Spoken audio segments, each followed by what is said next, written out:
Hi, this is Stephen Carson, broadcasting live to you from St. Louis, Missouri, in these United States. Couple announcements before I bring my very special guest on.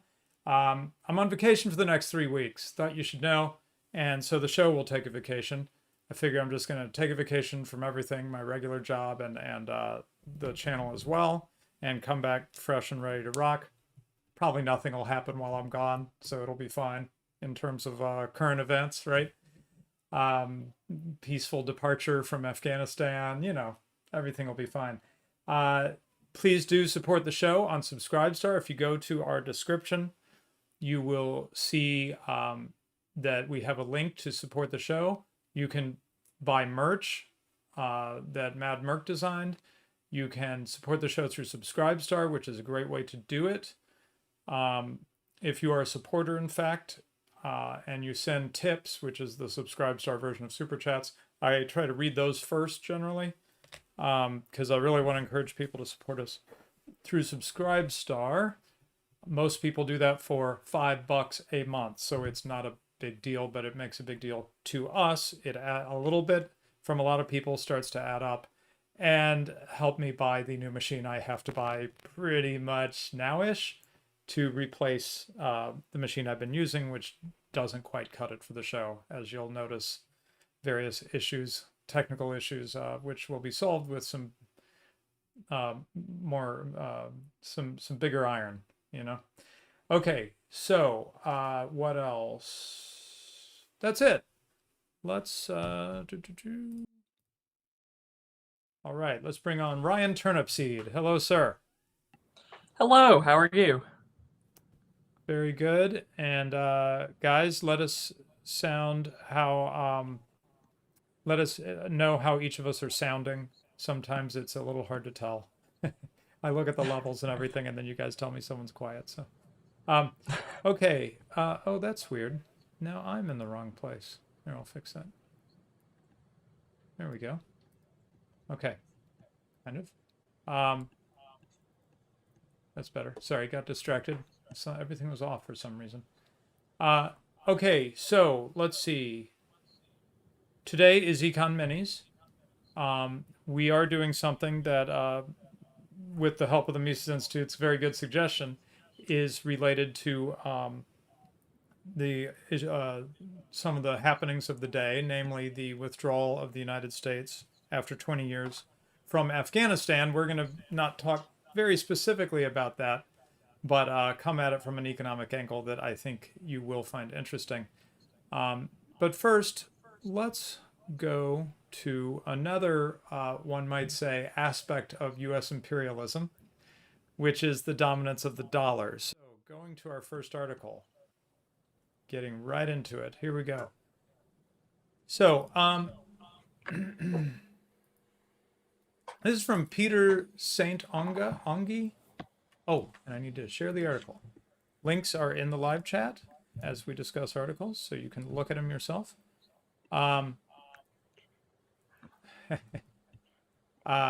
Someone's complaining about your fan shadow, but if you leave the fan on, leave it on.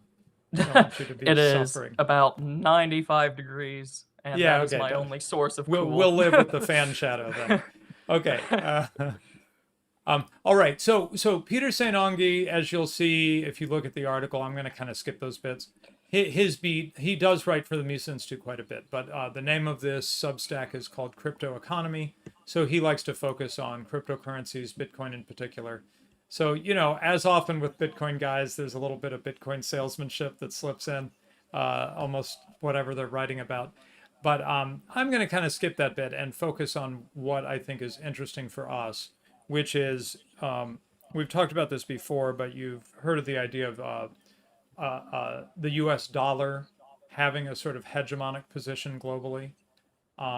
Here he talks about dollar dominance. You might have even heard terms like dollar imperialism. The U.S. historians call it. Go ahead. The U.S. historians call it dollar diplomacy. They always put euphemisms on it. Started Dollar about diplomacy.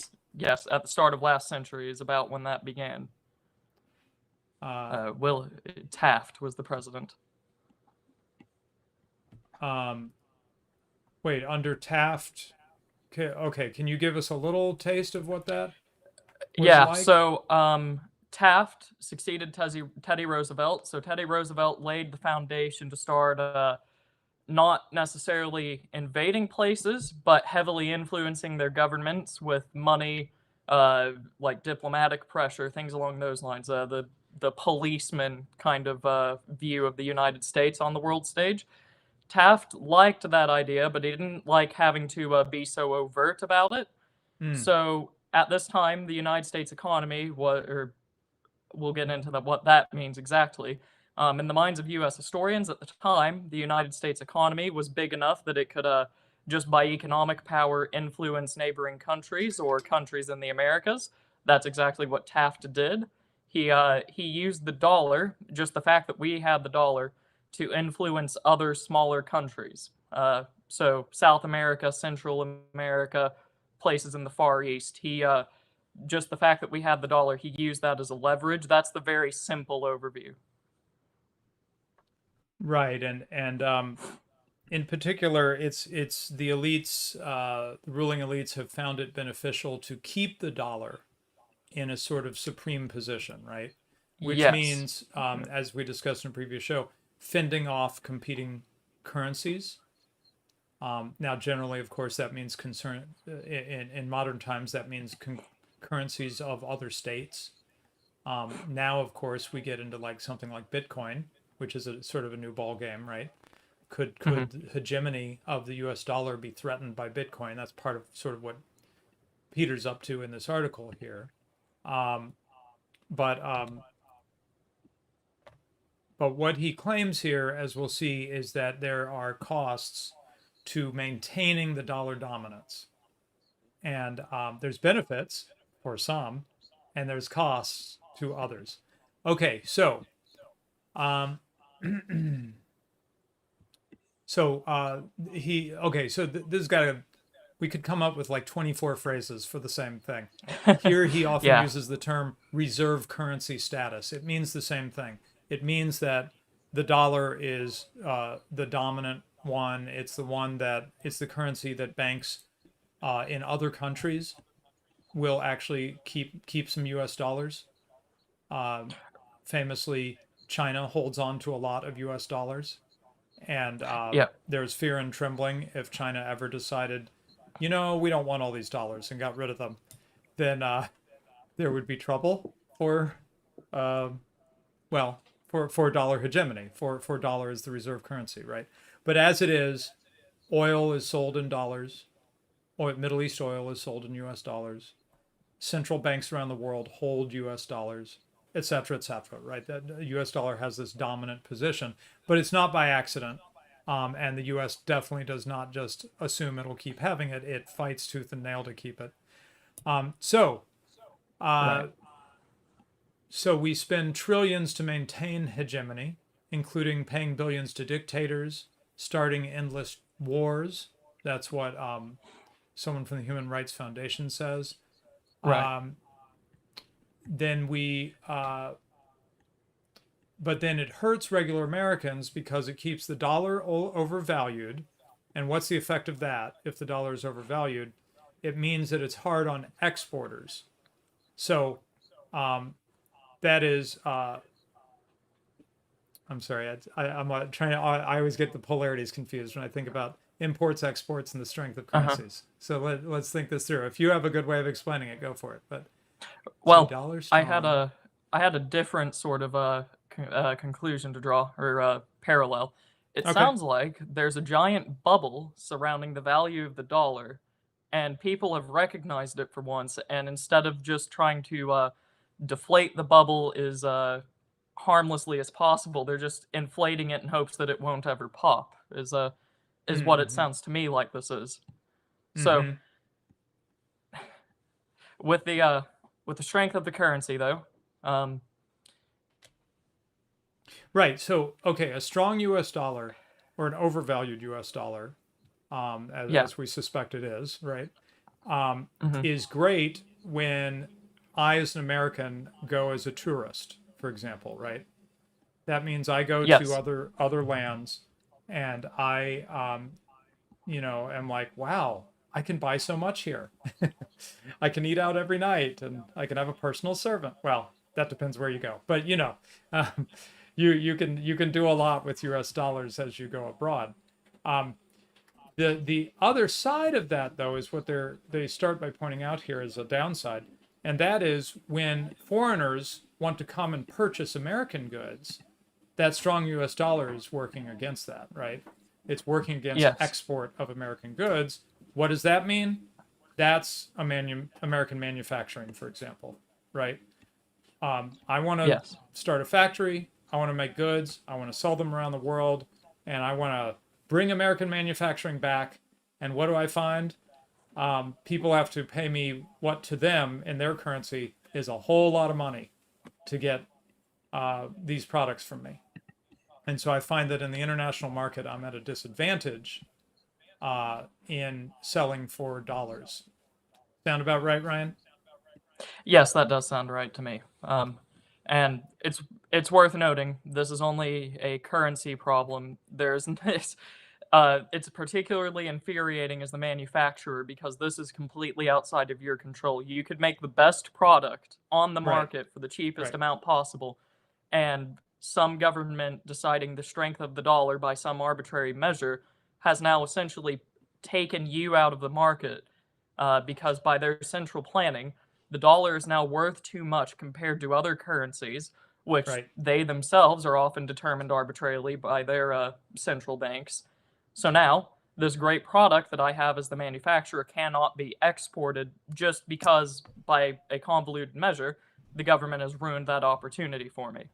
Exactly. Now this particular author, he's quoting someone else when he talks about that, and he says, I think regulatory burdens had a bigger hand in creating the Rust Belt, but a strong dollar doesn't help.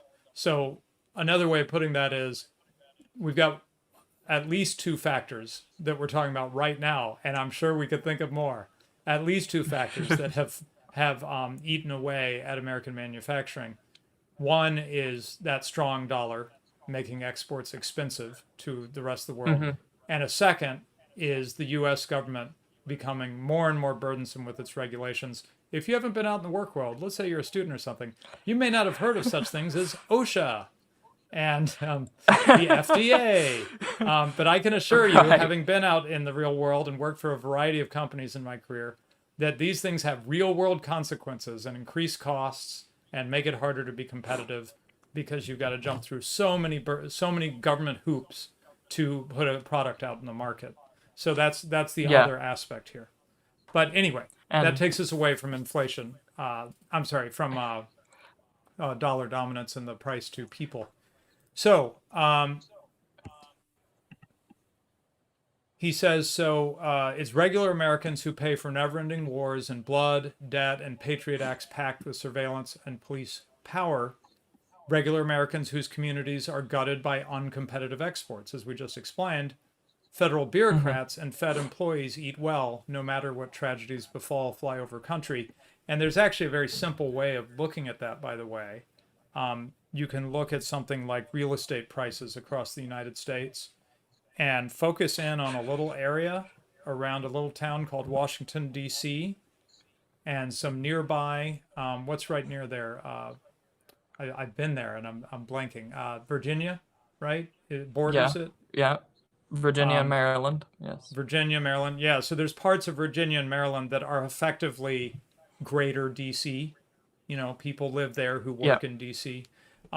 So if you look across all those, I don't know if it's easy to find an aggregate measure, but if you look at those counties that are all DC or around DC, you see these just phenomenal real estate prices that just go up and up, even when the rest of the country goes down, and and are very high relative to the rest of the country. So that gives you some sense.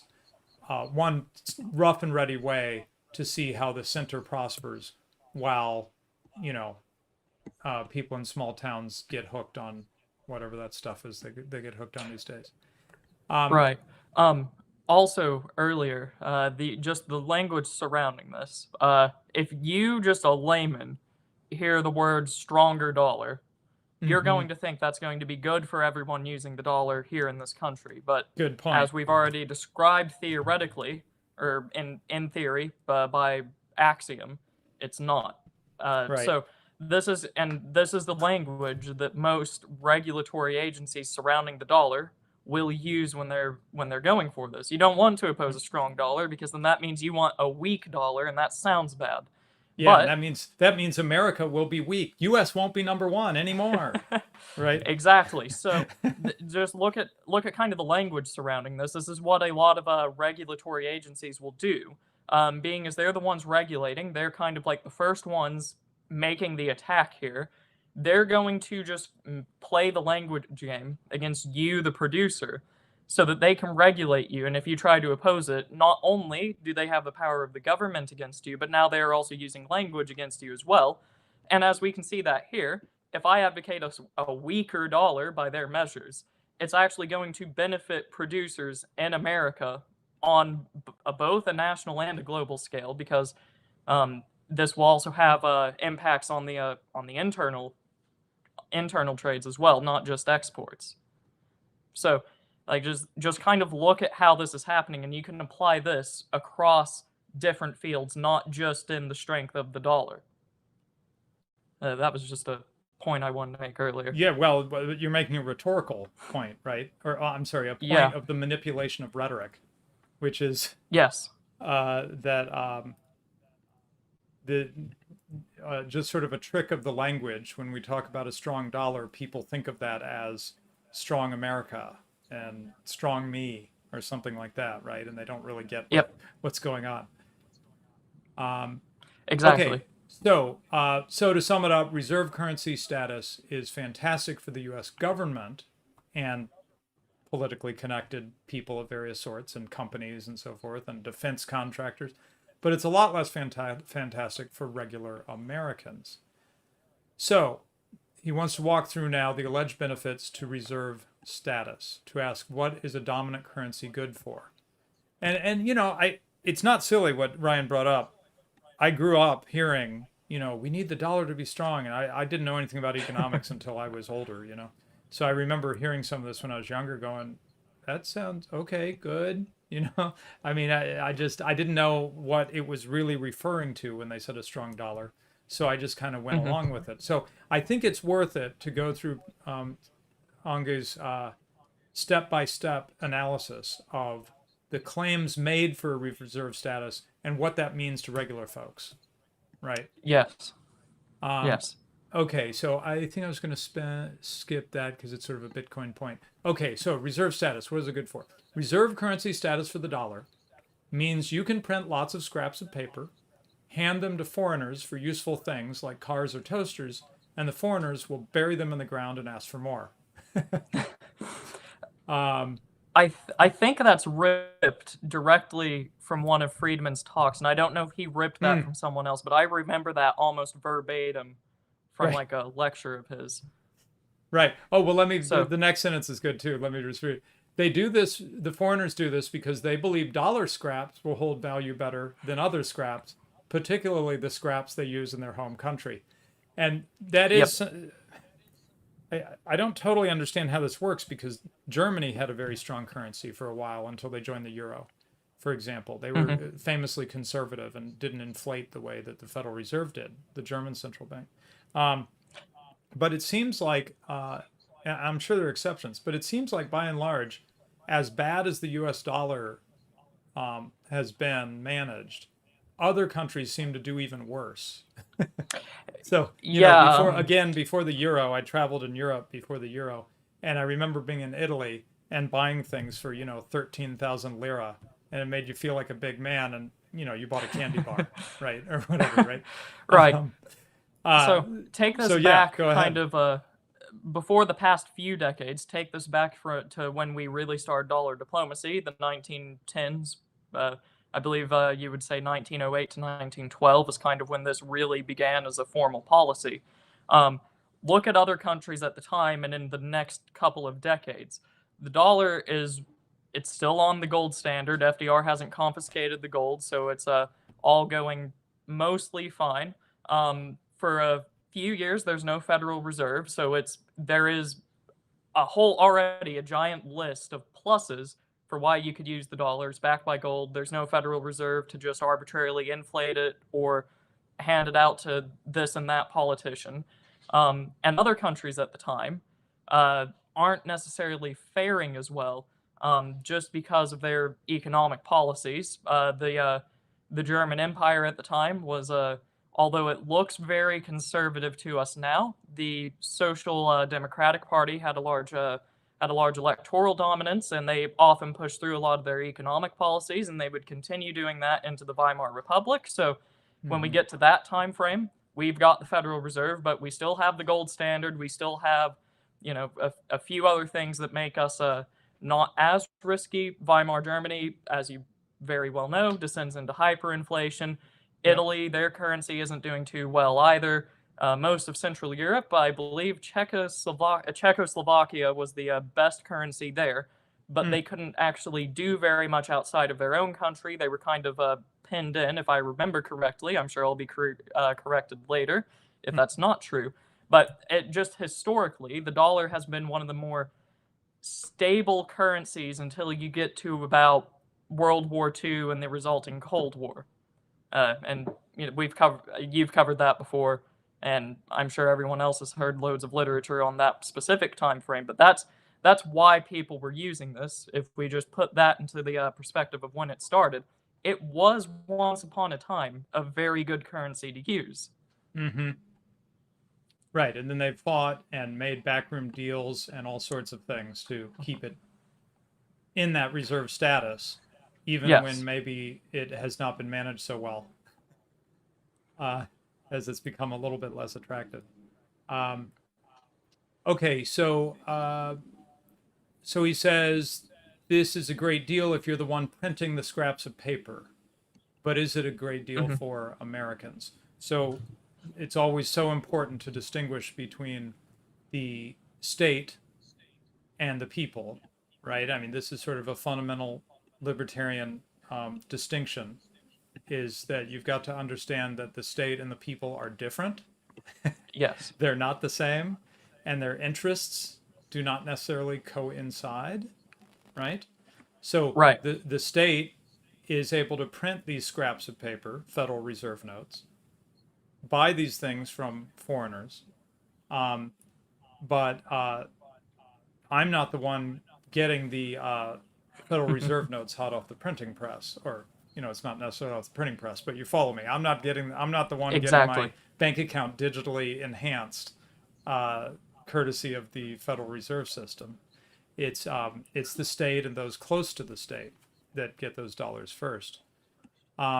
Well, first thing he says is, what if foreigners no longer wanted to park their savings in dollars?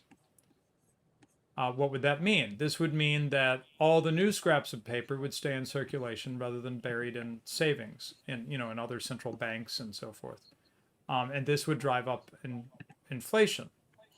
And so the Fed would have to print less money.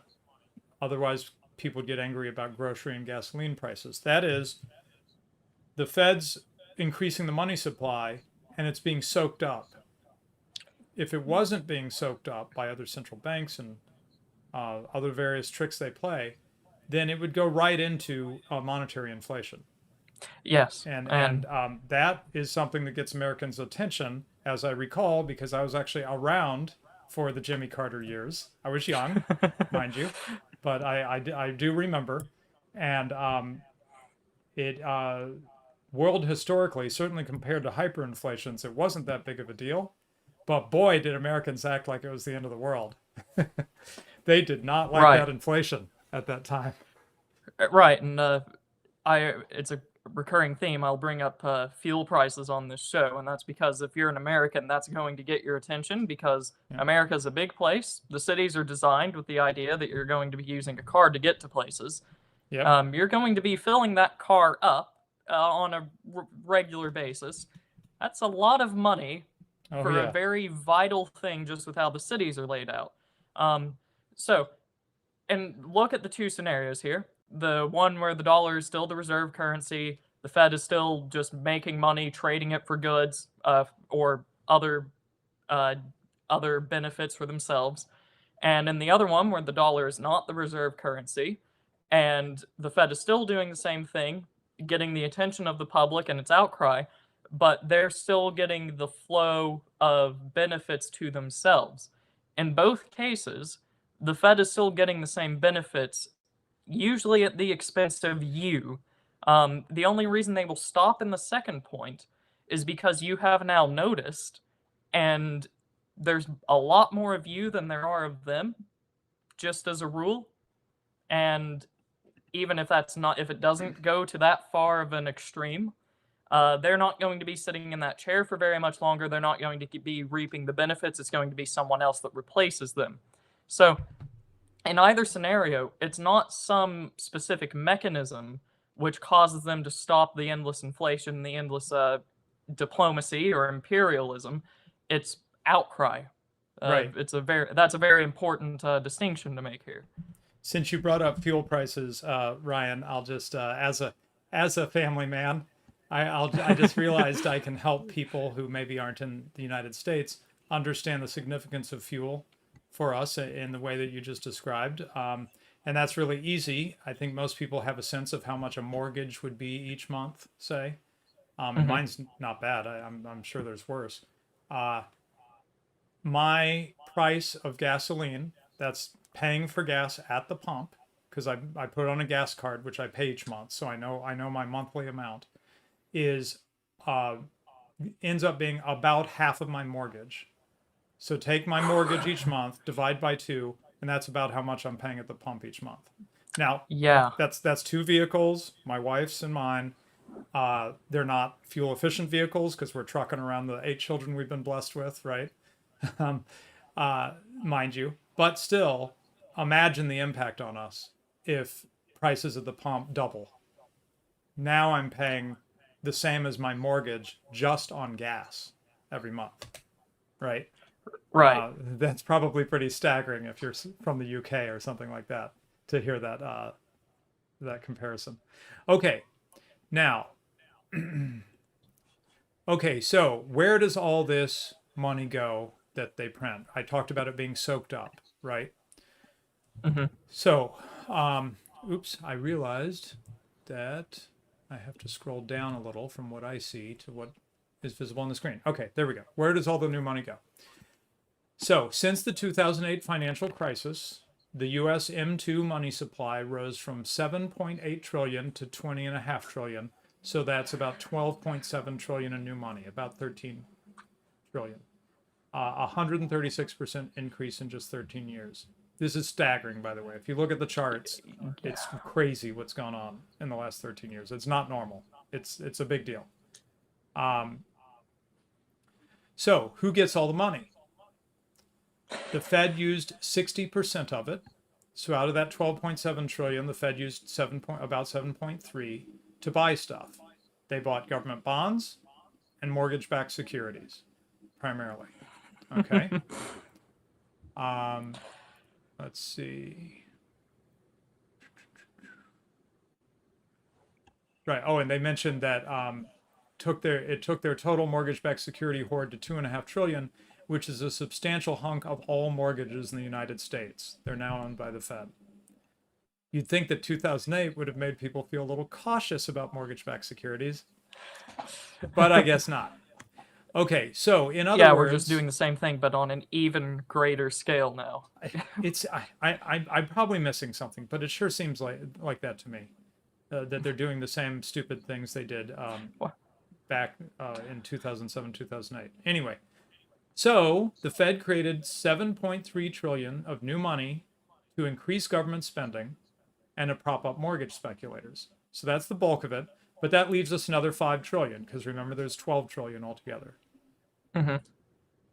5 trillion for the boom bust cycle, as he calls it. So this is where we connect up with our Austrian business cycle theory. He says this 5 trillion is actually the dangerous hunk of the increased money supply, according to Austrian business cycle theory, because this subsidizes borrowing, which causes the boom bust cycle that we know as recessions and depressions. The boom is called the boom, and the bust is called the recession or the depression. And it's not going to explain the whole business cycle, but in brief, that business borrowing ends up fueling misallocated growth. Yep. It causes people to expand businesses that the economy can't really sustain, which in the short term seems exciting. People are getting hired, money's flowing, stock prices are going up. Nobody's having to save to do this magically, right? Right. No one has to restrict their consumption. So it's like you're getting all the benefit of disciplined saving, where you don't spend and instead you invest and watch the economy grow through your investment. You get all the benefit of saving without actually saving, right? That's what it seems like. But of course, Right. that's not sustainable because it's you're pulling at the real stuff in the economy from two directions. The consumers are still consuming just like normal. Meanwhile, businesses are also consuming, in business investment. And eventually it becomes clear that there just isn't enough stuff for the consumers to keep consuming and the businesses to keep investing at these levels. It's all an illusion created by an increase in the money supply. So anyway, there's your short Austrian theory of the business cycle. So reserve status bought us 4.4 trillion in government spending, about $3 trillion in mortgage, like mortgage-backed securities, other market manipulations, and about 5 trillion in boom bust cycle. Do any of these sound great for Americans? Sounds pretty terrible, kind of be honest. Yeah, it's pretty bad. And you'd think, especially at one time, in our younger, naive days before 2007, 2008, the government buying mortgages. That's great, right? Well, now you'd think we'd all feel a little bit burned by the crash in the real estate market, 13 years ago now, and all the problems that caused. So anyway, hopefully even the buying mortgage part doesn't sound particularly attractive to anyone at this point. So Right. what the reserve status meant is that the Fed could siphon roughly $1 trillion a year, mostly from American savers, hand it to the federal government, to speculators, and to other Americans who borrow. Okay? So what would it look like if America didn't have the reserve status? Now, he's doing a really interesting thought experiment because in Austrian circles, we like to imagine that the central bank is gone. And how lovely that would be. That's not what he's doing here. He's very careful to say, I'm not saying, he's saying, I'm not saying in the Fed. The thought experiment here is that the Fed is still there, but it just doesn't have that global dominance anymore. Okay? So it doesn't have the reserve status, dollar Right. supremacy. They'd still be causing trouble, the Fed would, but on a smaller scale than they're able to because of the way that money printing is able to be absorbed globally, right? So China, Yes. Chinese banks, et cetera, everybody says, we don't trust you, Fed, anymore. Your scraps of paper are no good to us. Take them back. We don't want them. We're not going to hold on to your dollars. We're not going to spend dollars. We're going to use euros and yen and things like this, right? And yuan. So what would happen? Fed money creation would fall dramatically. He suggests by about 3/4. Okay.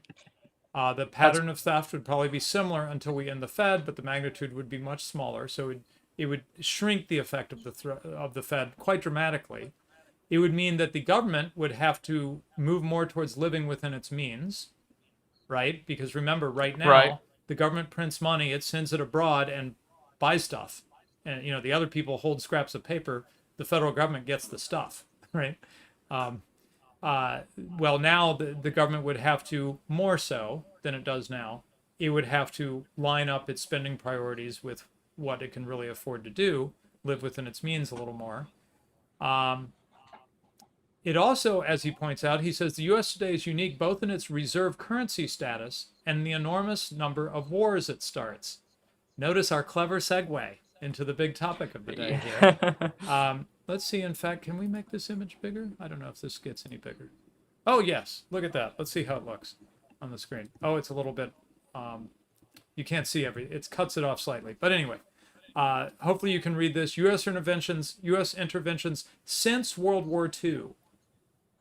If you read Yes. through it and you know some history, you'll probably go, "Oh yeah, I forgot. Oh yeah, I forgot about them." And then there's probably about half of them where you're like, "What? Congo in 1964? What was that?" You know, right?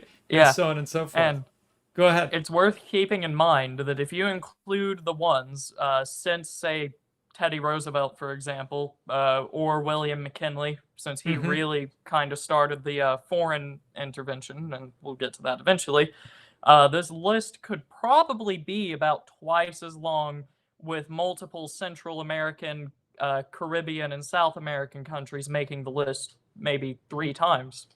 Right. You're saying if we include the entirety of the 20th century rather than starting after World War II.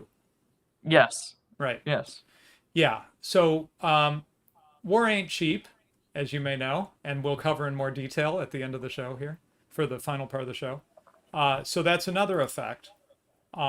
He's saying U.S. empire would have to maybe not end, but moderate its ambitions quite a bit. There'd probably be a lot less war. Sounds good to me. Um, Yeah. And so, yeah, with that, we actually get to a sort of moral foundation for all of this. We've been discussing, material benefits or costs of the dollar as the world's reserve currency, and we kind of touched on the fact that it was centrally from the government and how it was impacting producers. But now, morally, we get to, well, it's causing war. Um, right. the the Federal Reserve having this policy has actually led to. Do you want to try to tally up the amount of people dead in all of these wars? Oh, it's Um, millions of people. Yeah. yeah, just because the Federal Reserve wants material gain by having their currency, their scraps of paper, as like some internationally held standard. So we've covered a lot of the theory and the material, but now we get to the moral side.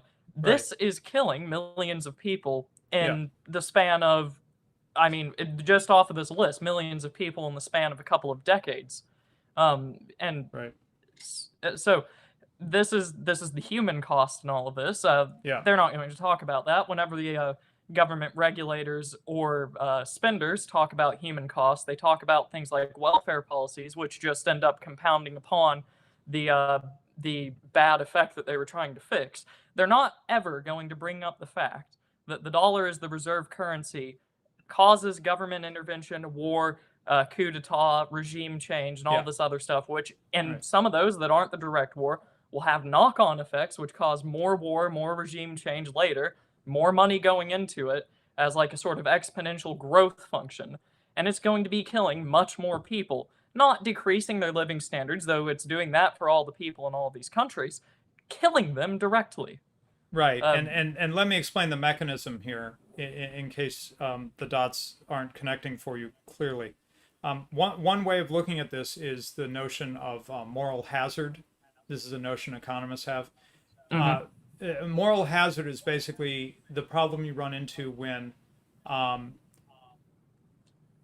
people are not bearing the costs of their own actions. Right? Yes. They're not seeing the consequences of their own actions. Let me use an analogy real quick, which will drive the point home. Not to pick on this one nation necessarily. Maybe another time I will. But the state of Israel, as everyone knows, is very much backed by the U.S. empire and armed by the U.S. empire, subsidized by the U.S. empire to the tune of billions of dollars. And this is all covered very nicely, by the way, in a book I started and haven't finished, The Israel Lobby, which, explains how powerful the lobby is in the U.S. for the interests of the state of Israel.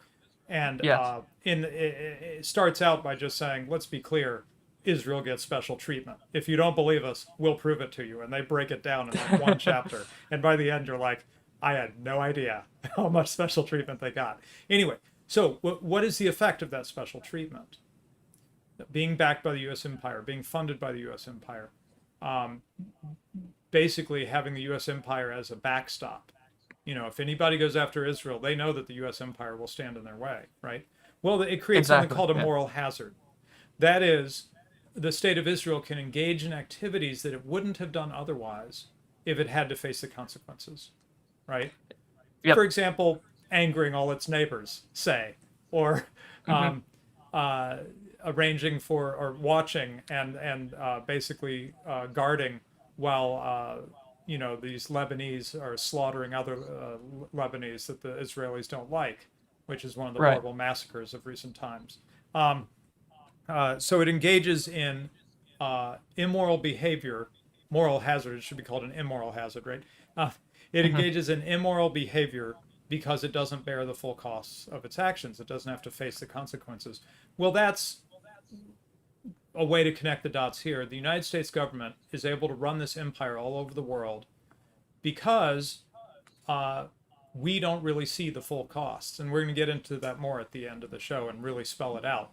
But the Yes. US public doesn't see the full costs. I can assure you that if this was coming out in price inflation, for example, well, taxes, forget it. If suddenly everybody's taxes like tripled or quadrupled, and they said, well, you got to support the US empire, everybody'd be like, no, we don't. you know?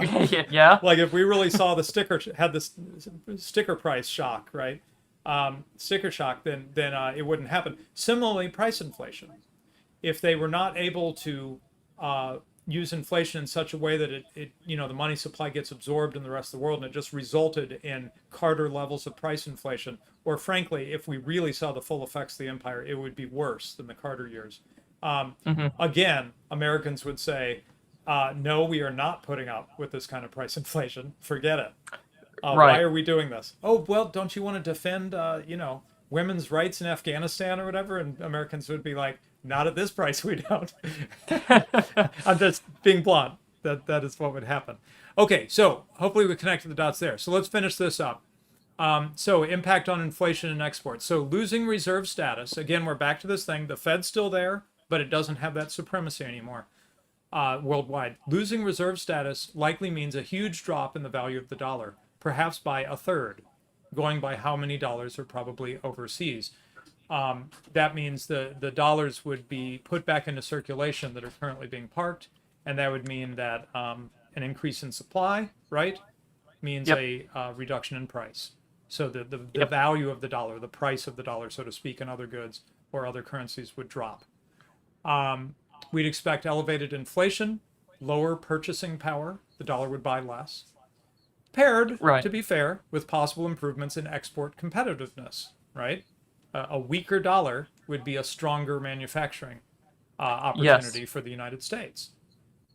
Um, So I would I'm just sorry. like to Go point ahead. out, Yeah. yeah, by limiting intervention here, from the state's level, we've actually solved the problem of incompetitive manufacturing without using tariffs. This is a great thing because if you most people that will call themselves traditionalists or neoconservatives, that whole the other side of all of this, will usually argue for some form of tariff to keep manufacturing strengthened. Just by reviewing this information, which not so many people know, just by reviewing this information that not so many people know, like you could fix U.S. exports, manufacturing, resource extraction, shipping, just by scaling down the Federal Reserve and the U.S. government's involvement, and we've shown that here. Like it's a great sort of fix for like an age-old argument or problem. Sorry, that was funny. I realized I muted so you wouldn't hear me asking my wife for a water bottle, but then Ryan gets me in another way, and I didn't mute that, so he's like thrown for a moment. Anyway, I have to mute both if I'm going to do something like that again. Okay, Right. so what are the other effects then? Yeah, let's see. Economic upshot is more expensive Chinese toasters and German cars, and possibly higher U.S. exports, although he says that's more complicated picture because of domestic costs and regulation, as we Right. discussed, and so forth.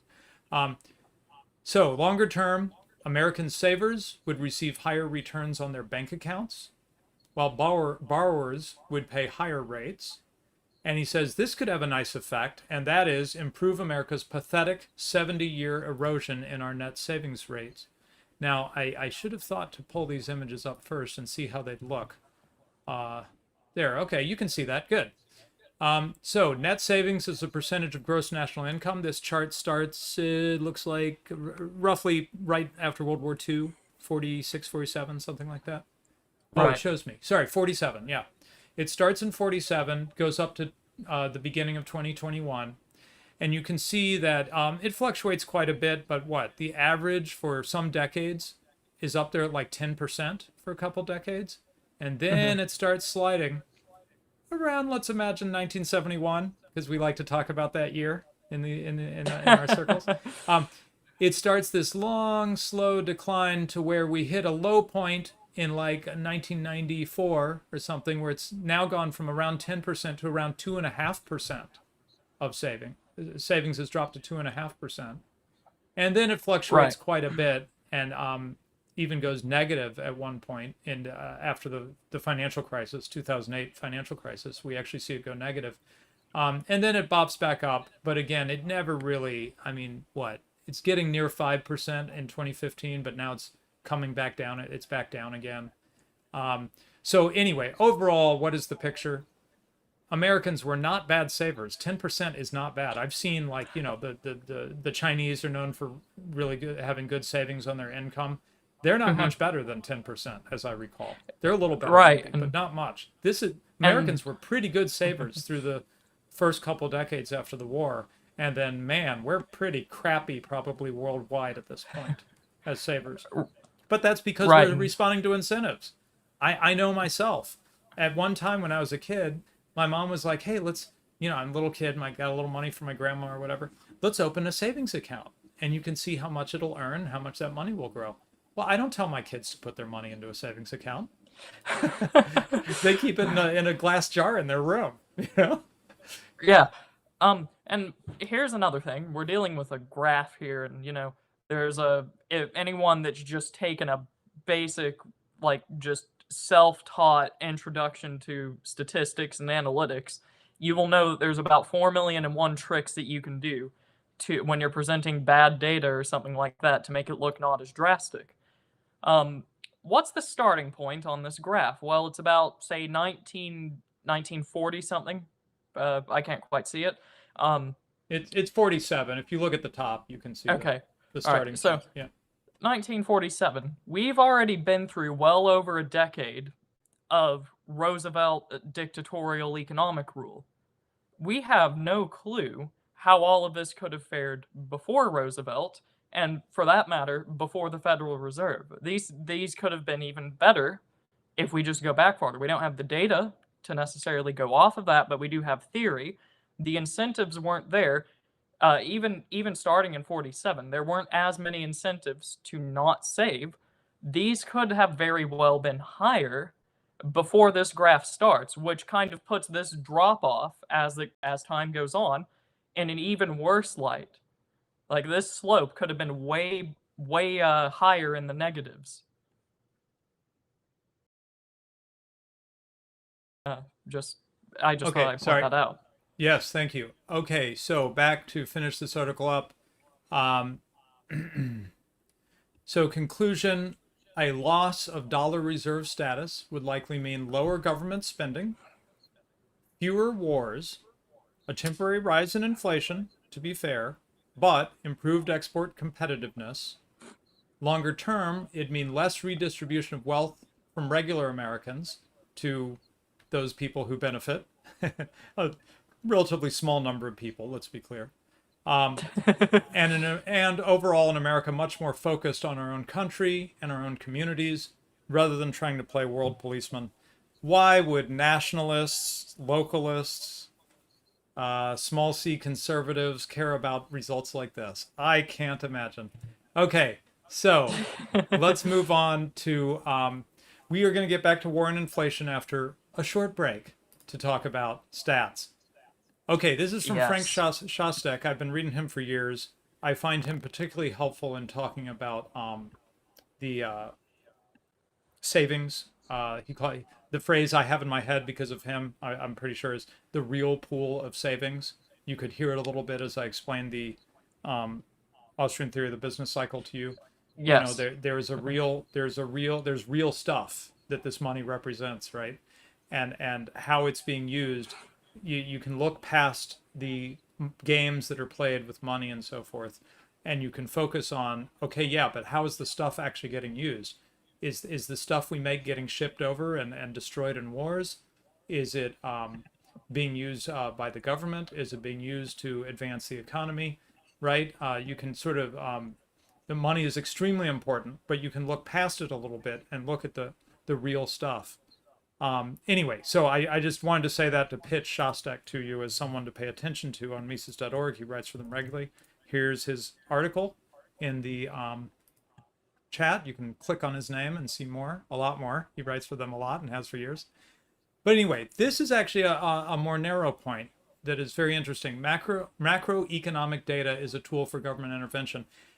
I think that was a pretty dry way to put it. So macroeconomic data, right? It's the economic statistics, right? It's things like GDP or GNP, if you've heard of those kinds of things, right? Yeah, real GDP, make it real sound GDP. better, but not really real change GDP, much. right? Even things like unemployment statistics and so forth. These are all macroeconomic data or economic statistics. Okay, so he starts out by talking about the economy in scare quotes. And why does he do that? It's because the press kind of, how do I put it? It sort of treats the economy, it reifies the economy. That's a big word, or not a big word, it's a small word that most people might not know. It takes the economy and like almost anthropomorphizes it and talks about it as this thing. Yeah, well, that's what he says. He says the economy is presented as a living entity apart from individuals. So we can talk about the economy as this thing out there that grows and shrinks, and the economy's hot and it's cold and all this kind of stuff, right? All these analogies. Generally, they're pretty misleading, is part of what he's getting at here. And it's better... some Austrians would say things like there is no macroeconomics. What do they mean by that? They mean it all comes down to individuals who are making decisions, saving, spending, so on and so forth, right? Right. And the attempts to aggregate those individual decisions often involve a lot of very sloppy or even just outright deceptive practices. And that's what we're going to get into a little bit here.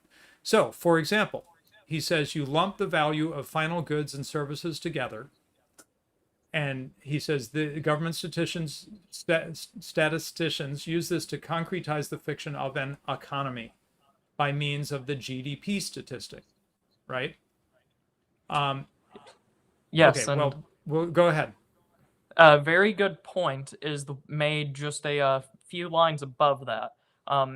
Just through the scale that you are using here, the macro scale, taking everything into account, you're going to lump it all together into one measurement, and then anything thereafter that you use that measurement for, you are now discussing action taken against everything, usually from the perspective of one person. So the fact that you are now manipulating, working with, trying to influence macro data suggests, just the fact that you have it on hand and are using it, suggests that you are now going to try to centrally engineer some sort of a measure with which you are going to edit it. It's macro data is the tool of a potential tyrant, and that bears out in day-to-day life, just by its very nature.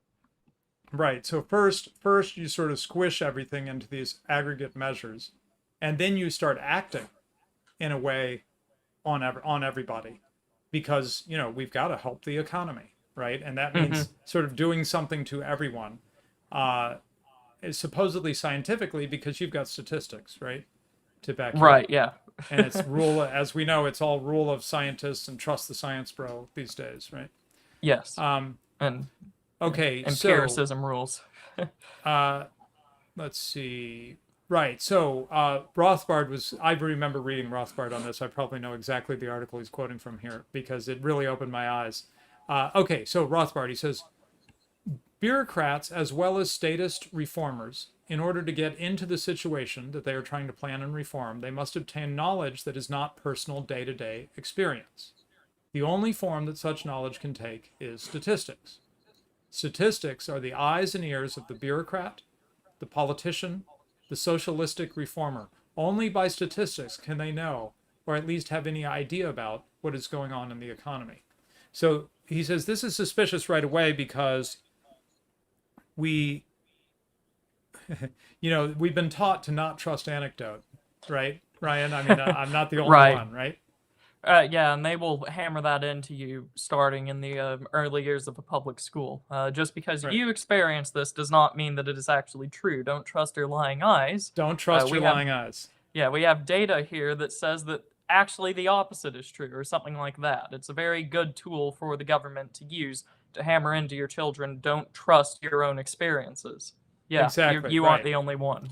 So Rothbard didn't bring it out quite that way, but I think that's really good, and it's reminding me of many things I hear in sort of right-wing circles, right? Which is they talk about noticing, in Yeah. other words, they talk about seeing what we've been taught not to see, seeing it again, right? Opening your eyes Right. and trusting yourself and going, yeah, no, that is my experience, and yeah, maybe it's just one data point, but it's real, and I'm talking Yes. to other people and they're sharing the same kind of story.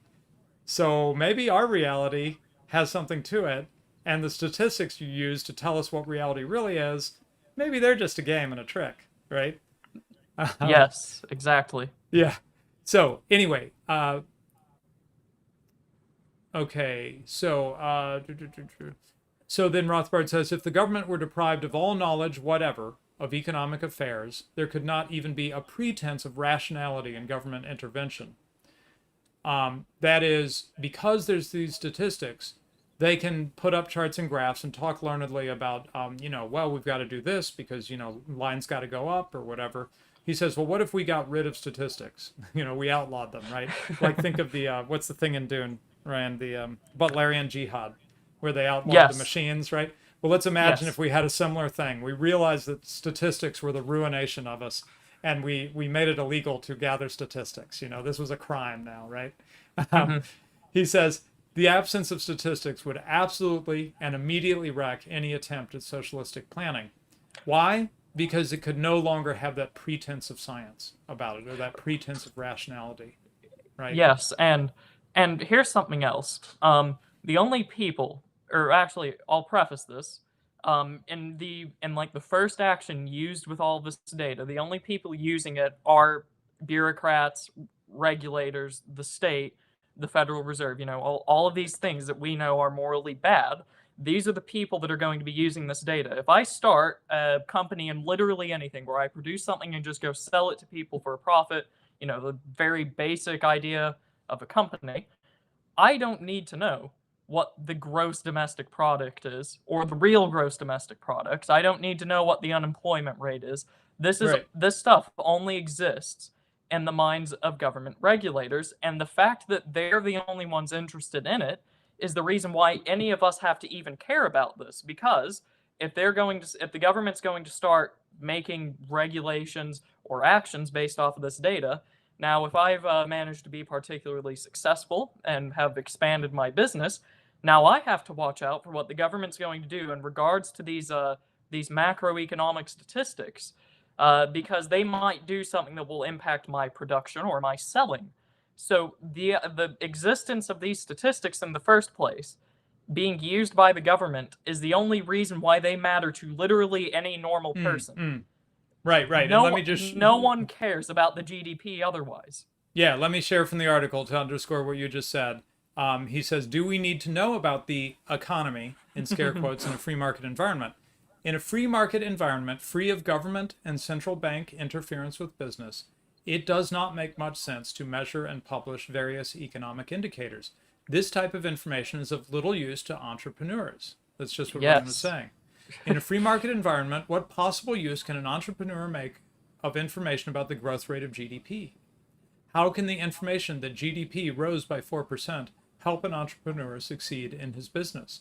Alternatively, what possible use can be made of the data showing that the national balance of payments has moved into a deficit or a surplus? Right? This accounting that happens at the nation level. What does that mean to me, right? U.S. #1, yay, my team wins. I mean, that's about the most you could get out of it, right? According to Rothbard, The individual consumer in his daily rounds has little need of statistics. Through advertising, through the information of friends, through his own experience, he finds out what is going on in the markets around him. The same is true of the business firm. The businessman must also size up his particular market, determine the prices he has to pay for what he buys and charge for what he sells, engage in cost accounting to estimate his costs. When you go to do your accounting, we could check with Base Liz. When you go to do your accounting for your business, is GDP in there somewhere in the accounting? I don't think so, right? Now we do the GDP adjustment. There is no such thing, right? Okay, let's back Right. up a little bit. Missed a couple points I wanted to make sure Sorry. to hit. No, that's great. Right, so why do we say that this is fakery and trickery? Well, back to this GDP measure, for example. It is not possible to establish the total real output, given that arithmetically we cannot add potatoes and tomatoes. Or, quoting from some government statisticians at the Bureau of Economic Analysis, no less, who also talk about how real GDP is not real, they say quantities of apples and oranges can in principle be collected, but they cannot be added to obtain the total quantity of fruit output in the economy. This is a little hard to think about because we're so used to just assuming that stats make sense, right? Right. But what we're saying here is these are incommensurable. How much is an apple worth in terms of oranges? Is an apple twice an orange? Half an Yeah, orange? Well, it just doesn't here, even I'll- make sense, really, to talk like I'll- that, right? using a very similar example that might give like a better kind of conceptualization, because apple and oranges, they're about the same size. You don't necessarily use them very much in day-to-day life outside of just like you might bake a apple into a pie or use an orange for juice or something like that. But say then that you're measuring fruit just by how many fruits are actually produced, in terms of I can hold this in my hand, this is one fruit. What about grapes then? Because now you're going to have a lot of grapes inflating the supply of fruit. It's going to screw up your data, but it's going to make it look really good for fruit output. And this is kind of what you get across the whole scale. Not everything is equal. You can't just add it together, even though if you've taken like a basic statistics class, they will have you believe that you can do that through some of their equations. Most of these things are not addable. They are not the same. They're not the same category, or they aren't the same. They aren't the same product that you're working with. But this is how you combine it in order to get a gross national product or a gross domestic product. It has the same shortfalls, and it doesn't logically connect.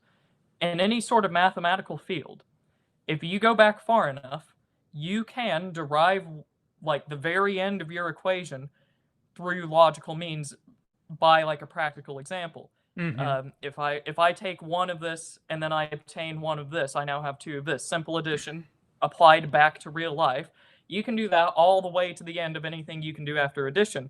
With statistics, however, when you have a lot of these different categories that you're adding together and all of that, you usually can't work backwards into a practical example.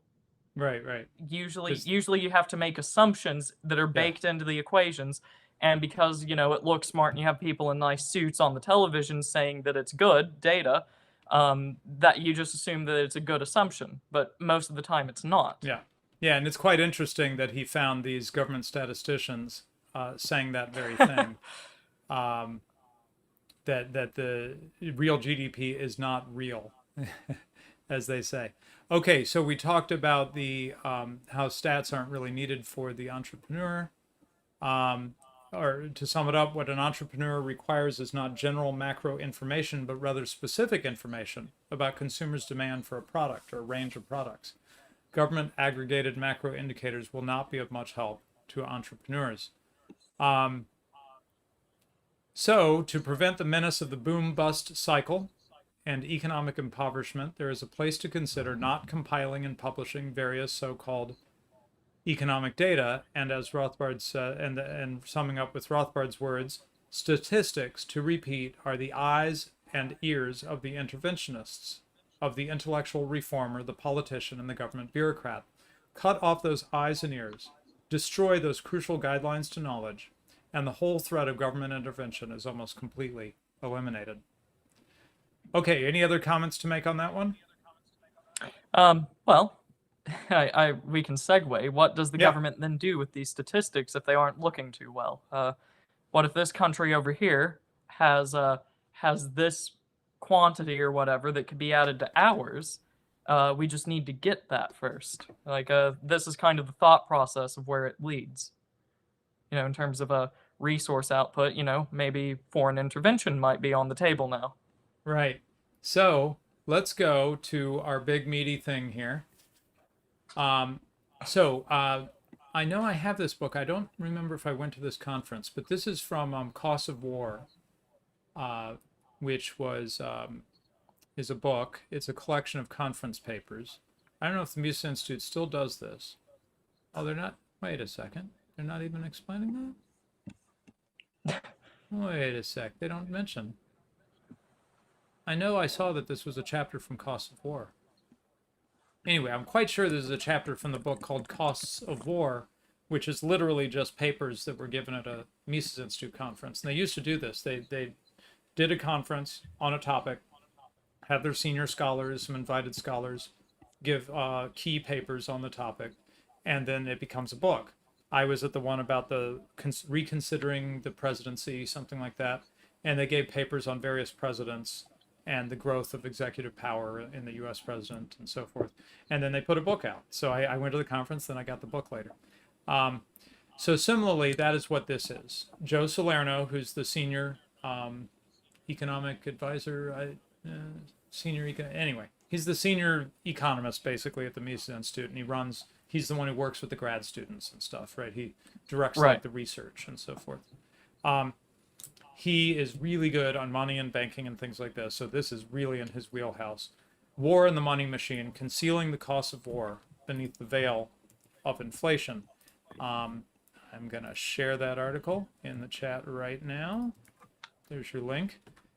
Okay, so he starts with 4 great quotes. I'm not going to read all of them. I'll read the first one from Mises, and then a little bit of the third and the fourth. Of course, the true consequences of the war were removed from their view. One can say that without exaggeration, inflation is an indispensable means of militarism. Without it, the repercussions of war on welfare become obvious much more quickly and penetratingly. War weariness would set in much earlier.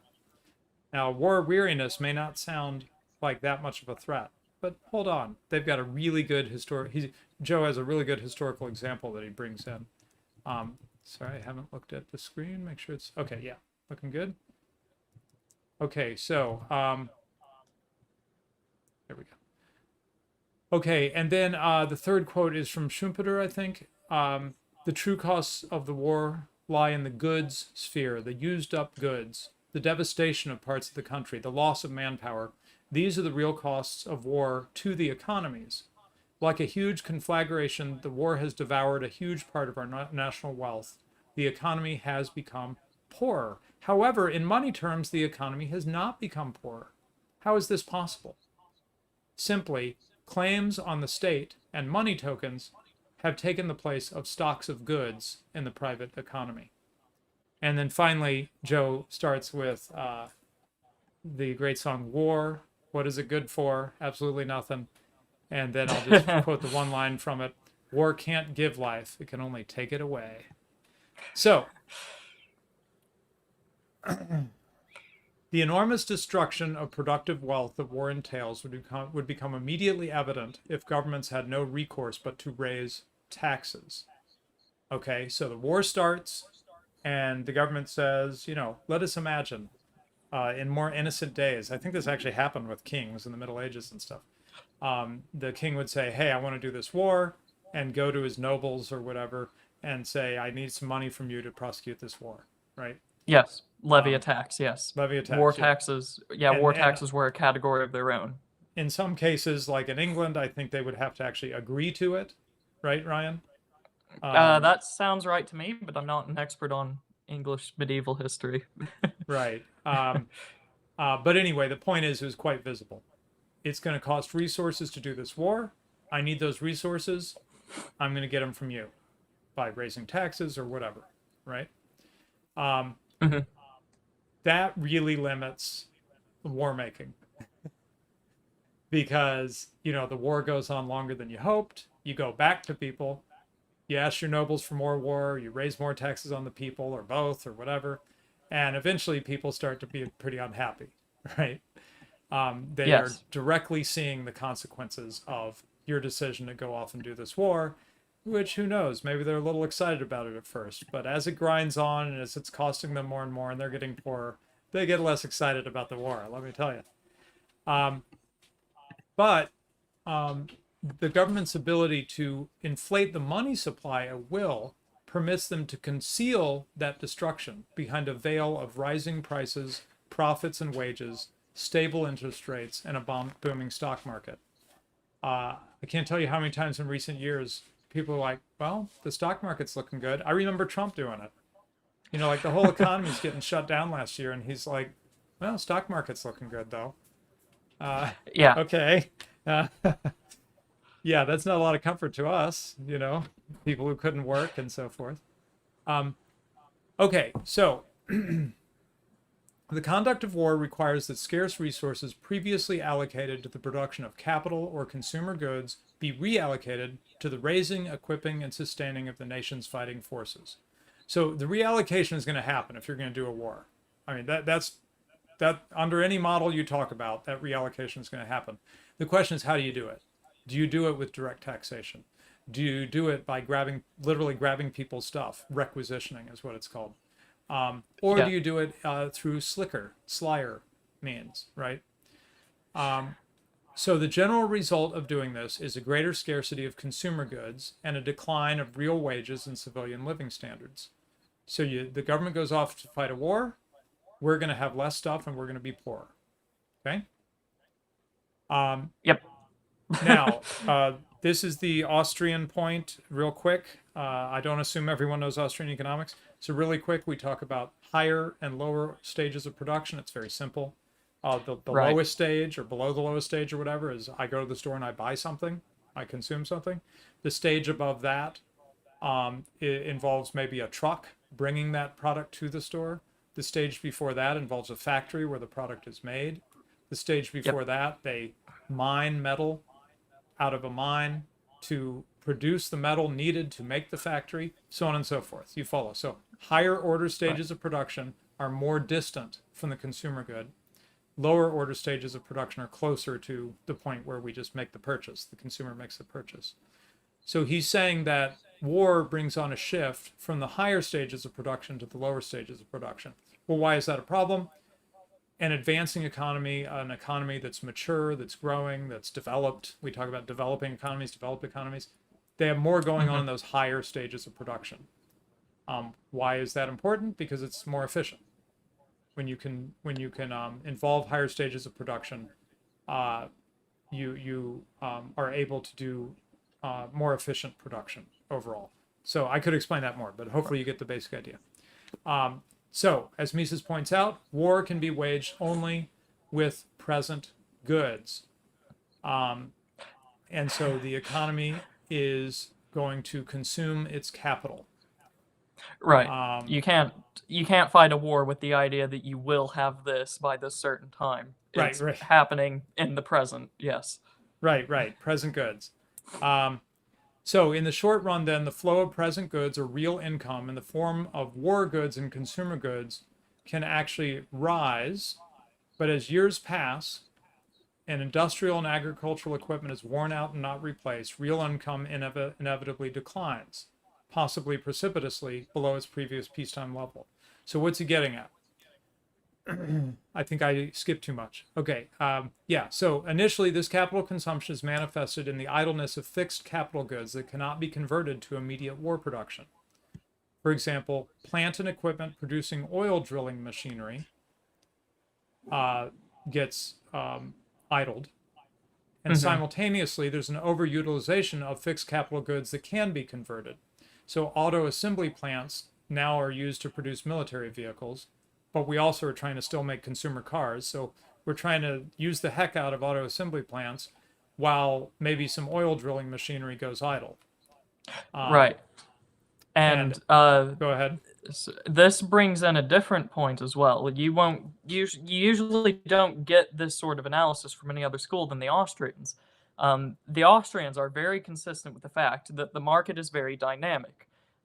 It's not just you're losing on this resource and that's the end of it. You've lost this resource in exchange for that. Not only have you lost that resource, but you've lost everything that could have came from that had it been used for a different means more naturally. With a war, say, and let's talk about something that might be a bit easier to grasp. Instead of natural resources, say innovation. Innovation's now being driven towards like better rifles, better airplanes, something like that.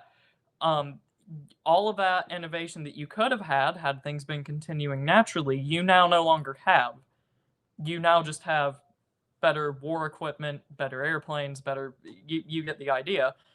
So you've lost all of that innovation, and you have lost the whole way through with that innovation. Everything that could have possibly come from that out into infinity, you now no longer have. Bring it back to natural resources. You're using oil. Opportunity cost is partially what you're talking about here, I think. Well, yeah, partially, but like it's not just that one thing that you've forgone, but everything that could have come from that. Right. So, right. So natural resources. Say you're using a lot more metal now for tanks. That metal could have been used to build a factory, and the products from that factory could have been used by who knows how many people for different businesses, distribution, retailing, whatnot. So you aren't just losing that one. You're not just losing this amount of metal going to tanks. You're losing everything that you could have derived from that metal all the way down the line, ad infinitum. So you don't get that usually if you mainstream economists will just say, oh yeah, it costs this much money from these sectors if they even tell you the consequences of war. The Austrians will give you the full picture of just how expensive this all is, because the fact that the market is dynamic, things build off of each other.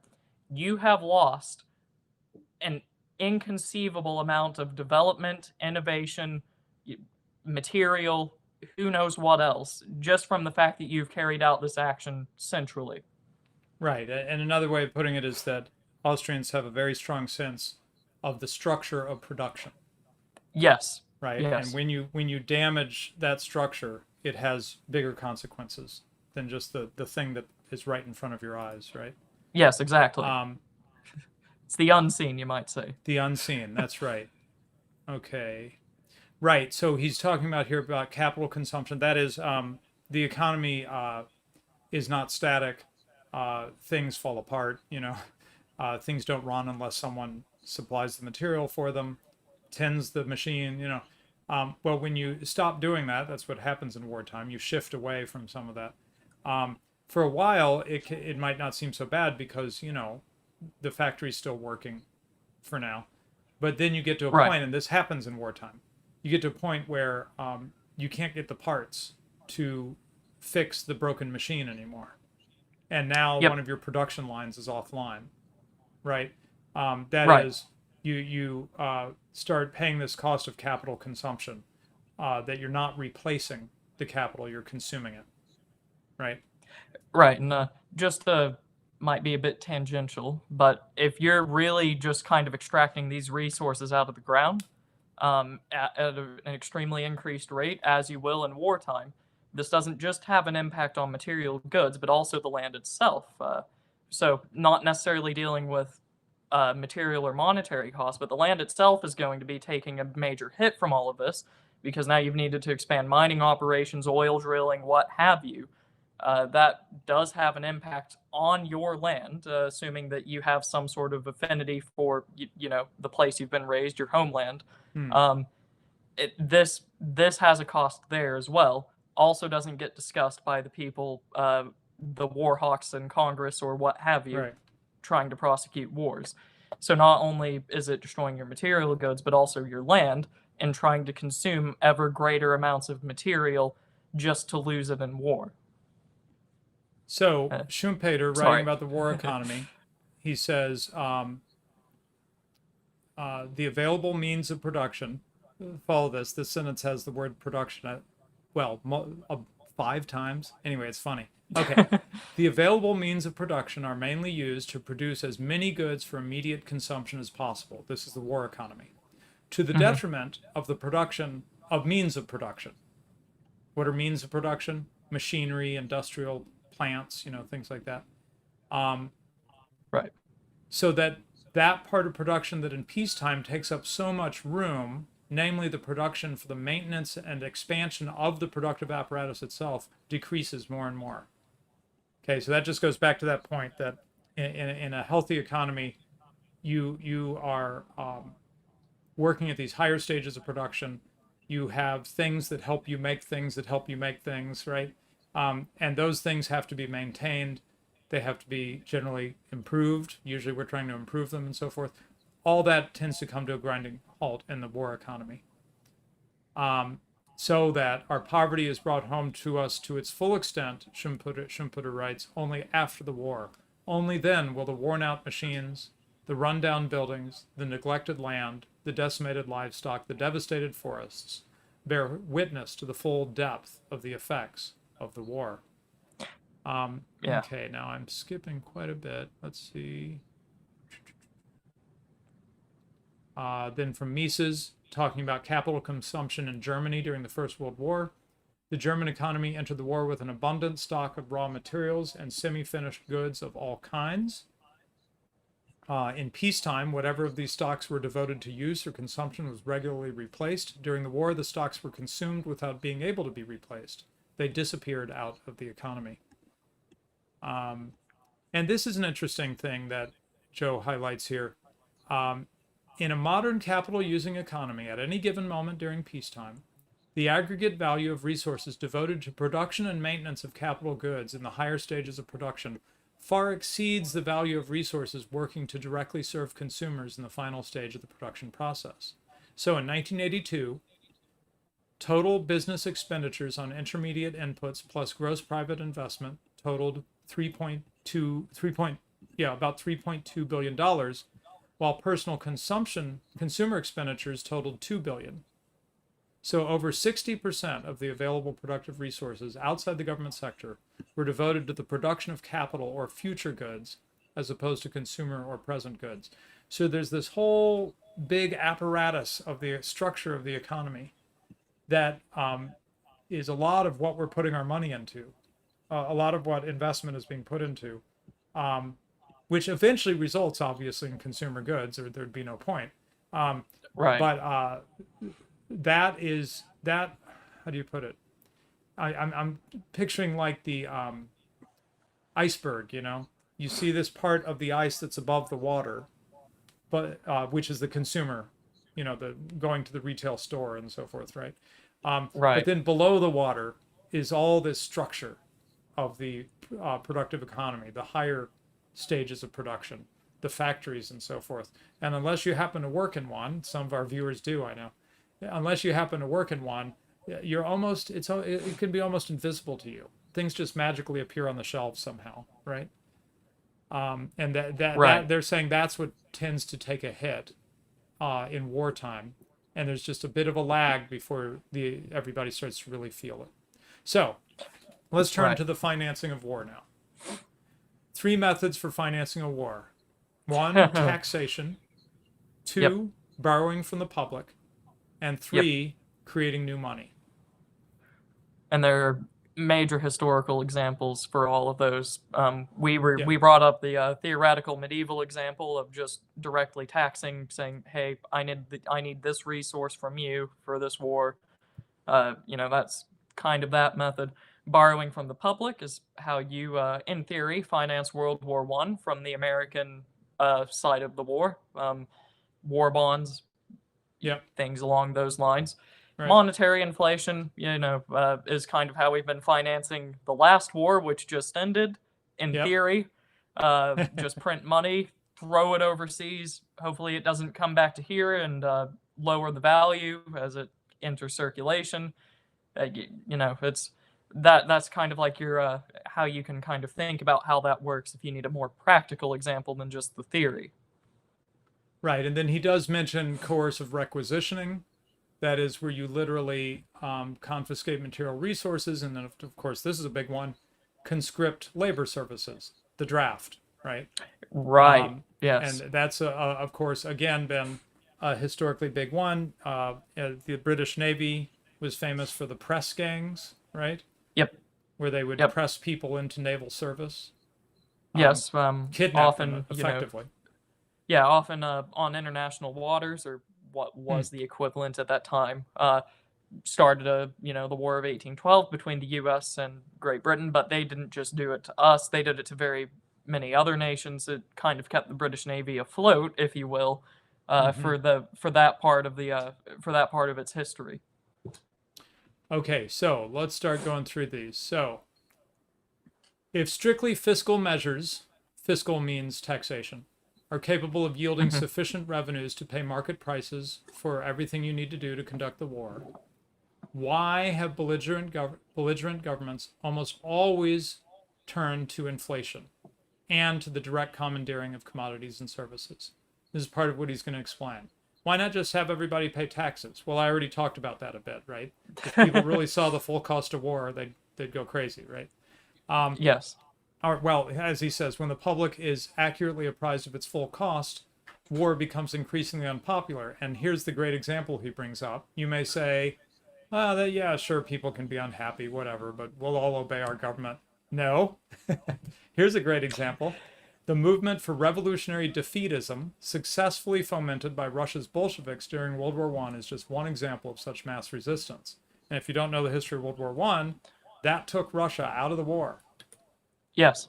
They were one of the combatants in World War One, on the side One of of the major ones. Yes. one of the big ones. Yeah, they had a big army. Yeah. I was learning about that from Apostolic Majesty. They had a big army, and they were on the what Entente. was Yes. Entente The side, Entente side. right? Yes. With the And French and the British. they literally just they didn't get defeated. They just said, "We're out. We can't do this." Because the people don't want to be part of it, basically, right? Am I being unfair? Is that what you Uh, understand, right? no, that's about how it was, and it didn't help. The Russian government, we would kind of see it as a luxury today, was being very transparent. The Tsar multiple times took direct control of Russia's military, and the Russian bureaucracy, if you will, what existed of it at the time, was very direct in acquisitioning resources or money, just taking it as a form of a tax and using it for the front lines on top of their already mass conscripted army. Uh, so that's about as direct as you can get in a government directly taking things to prosecute a war and saying we're the ones prosecuting it is a very good example. Right. So it is a constraint on the state in its war making. It can make the war so unpopular that it stops being able to do the war. It's happened many times, in fact. Mm-hmm. Um, okay, so now my friend Robert Higgs. Um, so here he's talking about the tendency of governments to partially substitute a command and control economy for the regular fiscal mechanism, for just taxation, right? Right. Obviously, citizens will not react to the costs if they are unaware of them. The possibility of driving a wedge between the actual and the publicly perceived costs creates a strong temptation for governments pursuing high cost policies during national emergencies, like wars. Except where lives are being sacrificed, no costs are so easily counted as pecuniary costs. Not only can each individual count them, his tax bill, they can be easily aggregated for the whole society, the government's total tax revenue. So he's saying it's a little too visible when you do taxes. Everybody can really Yes. see it and feel it, right? And count it up, add it up. You're paying that much for this darn war? Me too. It behooves a government wishing to sustain a policy that entails suddenly heightened costs to find ways of substituting non pecuniary for pecuniary costs. And this may blunt the citizens' realization of how great their sacrifices really are, and hence diminish their protests and resistance. Now, Yes. I know that I'm trying to convince you that popular resistance is a concern. Well, one way of telling is just how much governments fight against it. If it wasn't a big deal, then you wouldn't have the very oppressive World War One, Yes, exactly. right, under censorship and so forth under Wilson. You Yep. wouldn't have Lincoln having people thrown into jail because they just said something nasty about Lincoln, right? Which Yep. that literally happened. And exiling congressmen and crazy stuff like this. I mean, clearly, the government feels, and I think rightly, that if it doesn't nip it in the bud, the resistance to a war, especially as the war drags on, the resistance to the war could bring an end to the war. You know? Right. And I'll take it even further in your example about Wilson's various government buddies trying to censor people. The usual example historians will point to is they threw the leader of the Socialist Party, Eugene Debs, into jail, and yeah, like I don't care about that. The Supreme Court ruled that the First Amendment, which had up until this point, right now, we know that most of the Constitution is meaningless. It's just the government, if it wants to do something, will just reinterpret it. No one can do anything about it. No one cares. Back then, a little over 100 years ago, the Supreme Court ruled that if there is a clear and present danger, your speech can be restricted. This was a very kind of like earth-shattering like a very earth-shattering decision. It's literally the government saying, "Yeah, if we find you concerning enough, we're just going to throw you in jail, and you have no legal recourse." So this is kind of how much they fear you, to the point where they went through the legislative, the executive, and the judicial branch to completely crack down on anything that you could potentially do through their own means that they're giving you, and any other means outside of that by throwing you in jail and cutting off any communication you have with the outside world. That's how much they fear it. It's Yeah. you know uh, the government they have all these congressmen and all that who are very overconfident and say, oh, we'll just use nukes if people try to resist us en masse, but their actions say something very different. Stated and revealed, they state they don't fear anything that you do, but also they've taken every branch of government to try to keep you down. So how do we hide the cost? One is to use the draft.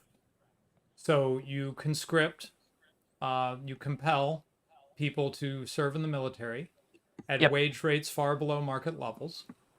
Yep. Why is that? Now that affects that person conscripted quite a bit, and we know about draft riots and stuff like that in the war between the states. So there's tricky bits about the draft also. But here's the benefit. Why do they tend to do it?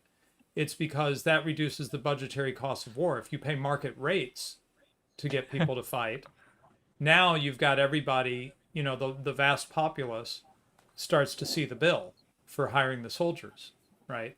Yep. And the taxes go up. So this is a way of concealing costs. Joe notes the cost concealment this facilitates explains the widespread use of mass conscription, especially by almost all modern mass democracies, beginning with the root of all evil, modern evil, revolutionary France. Yes, there we go.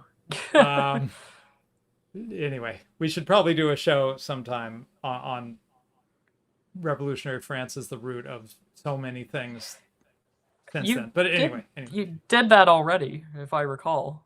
You had a show, I think, about a year ago or so about revolutionary France. Oh, or the lead up to it at the very least, because Oh, I I'm remember sorry, you're there was a right. lot of discussion about the physiocrats. Wow, this show is getting enough of a history. I'm forgetting what I've covered. Thank you. That was one of my favorite episodes. Oh, okay, good. Okay, and then he says there's a problem though. Uncompensated confiscation of reproducible resources causes this problem. You get the existing stock of resources, but it destroys the incentive on the part of private individuals and firms to reproduce these resources. So, you come and you grab the finished goods, right? Something that someone's made to use for the war. Well, next time you come to grab it, he remembers the last time and he hides it. He just doesn't bother making it because he knows you're just going to come and grab it, right? So this is one of those one-shot games, right? Right. You try to do a repeated version of this and it doesn't work out so well. Okay, So here's a way you could go. Since you're running into trouble with pecuniary compensation, with paying money to producers as determined by the market, you could try completely abolishing exchange and implementing a totally moneyless form of socialism. And you might say, well, that sounds crazy. No one's ever done that. Yes, they did. It's the 100th anniversary this year of the end of war communism in the USSR from 1918 to 1921, where they, Yes. in fact, tried to like abolish money. Right. I'm not And joking. if I remember correctly, Mises's book on socialism, he goes through a he goes through a different analysis of each purported type of socialism that he had available to him at the time, and pseudo-socialist movements. So not only did he do war communism or things along those lines, but he also did like solidarism and things like that. He goes into war communism for a very very meaty part of the book relative to just how significant it is to the rest of the body. So this is Austrians have tackled this before, and it's quite a good read. Yeah, and it didn't go well, as No, it didn't. Joe sums it up as a miserable failure. It was worse than that. I mean, yes, it was a failure from the point of view of the government, but also it was just a human disaster for the people. Yes. Right. There was starvation. I mean, it was bad stuff. They barely held on to power. In fact, the Bolsheviks.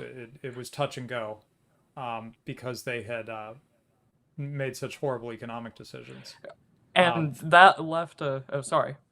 I was just going to say, fortunately, they had international finance to support them and such, but that's another Right. story. Anyway, So, that war communism, that period in Russian history was so unpopular that thereafter, when Stalin was doing his purges and all of that, various generals advocated returning to that as a means of kind of straightening out their economy. Whatever rhetoric they would use for it to implement it. Oftentimes, that would land people on the list, and they would be purged because having them around was a liability to holding power because that memory was so painful for so many people. right. If I remember correctly, and I could be wrong on this, there were a few high-ranking generals, but I think Tukhachevsky, kind of like the he was if you know Zhukov, the main Russian general in World War II, he was kind of like his counterpart before he got purged. I believe he was one of them.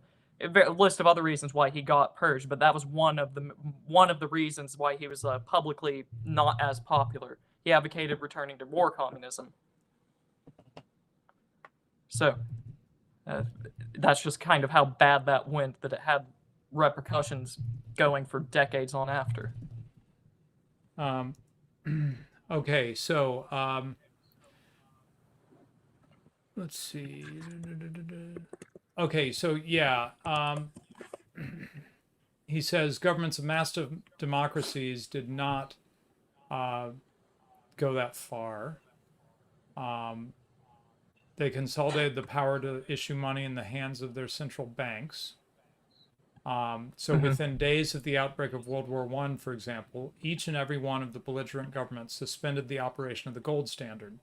So let's be clear what he's saying. So on one extreme end is war communism, right? What the Soviet Union did for a couple of years there, from 1918 to 1921, where you literally try to like not have an economy, by anything we would think of as an economy, Right. But that's not what, say, England did as they went into World War I. Instead, they suspended the gold standard, which gave them a monopoly of the supply of money, at least within the British Empire. So they weren't trying to like get rid of money, but they did what I would call socialize it or monopolize money, which allowed them to do what the subject is here, which is using inflation. Because the thing about the gold standard is it stops the state from inflating. Because with a gold standard, you're tied to the stock of gold. You take yourself off the gold standard, and you can print that money up, right? Yeah, as you can see, very, very tangibly. Right, and we covered this briefly when we talked about the war between the states, but there was the the greenbacks? No, Yep, the more greenbacks. the That was it. greenbacks. Yeah, Yeah, yeah, that was the and fiat currency printed to finance the war. Yes. right, and at both sides in the war between the states and the United States played this game with the money, and it didn't go well for either of them, as far as I could tell. Um, Correct. okay, so he says to really understand how issuing new money hides the cost of war, let's look at what it would be like to finance a war exclusively through taxes with borrowing from the public. And that's like the war bonds. If you've ever seen World War II posters, then it'll be all about how Liberty you, bonds. Yep. yeah, if you love your country, you'll buy government debt, basically, right? Um, and if you're ever at the Mises Institute, by the way, I don't know if it's still there, but Lou always had a bunch of World War II propaganda posters up on the second level. Very much Yep. worth a tour. If you ride alone, you ride with Hitler. I'll never forget that one. Anyway, so yeah, so let's say that they don't figure out this trick of inflation or whatever, and they're going to finance the war with increasing taxes and borrowing from the public. How's that going to look? Okay, skipping forward a little bit. Woo, woo. So you're going to have a declining capital stock, and you're going to have a crisis involving aggregate business losses, rising interest rates, plunging stock, bond, and real estate markets, and a deflation of financial asset values. Here he's describing what happens when you go into war by heavily taxing everyone. Okay. When taxes are raised to finance the war, the crisis is immediately evident. In order to pay the increased taxes, citizens pull back on their saving as well as their consumption, but they reduce their saving more than their consumption. And we can't cover everything in this paper. We're going to be here all night. It's a long one, but he explains why that happens. Okay. Yes. But savings are going to get hit more than consumption. Put it simply, like, you've saved for this moment, and most people minds it's why you have savings is for like a crisis where you need to spend money. Taxation might be one of those. So you're going to do that before you limit your own luxury. It has to do with time preference. Some of you might know. So that's like the cliff notes of that whole thing. So when we think about taxation, and that is primarily what he's thinking about here, we think about taxation on current income, but there's another kind of taxation, and that's on accumulated capital, or a wealth tax, right? Yes. As we know, people who are retired sometimes have quite a lot of money, and they're doing just fine, even though they have no current income or minimal current income, because they've got accumulated assets. Well, that's another thing the government can go after in times of war. They can do a wealth tax, or just essentially they're just seizing your stuff, right? Right.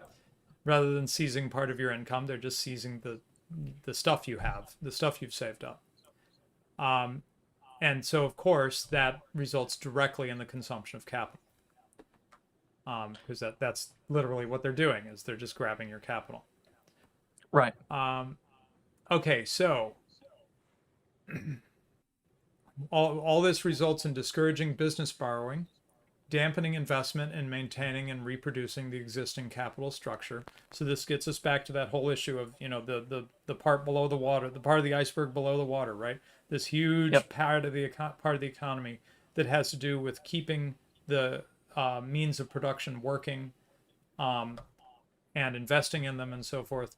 All of that is discouraged as the government goes after getting its hands on things directly through taxation. Right.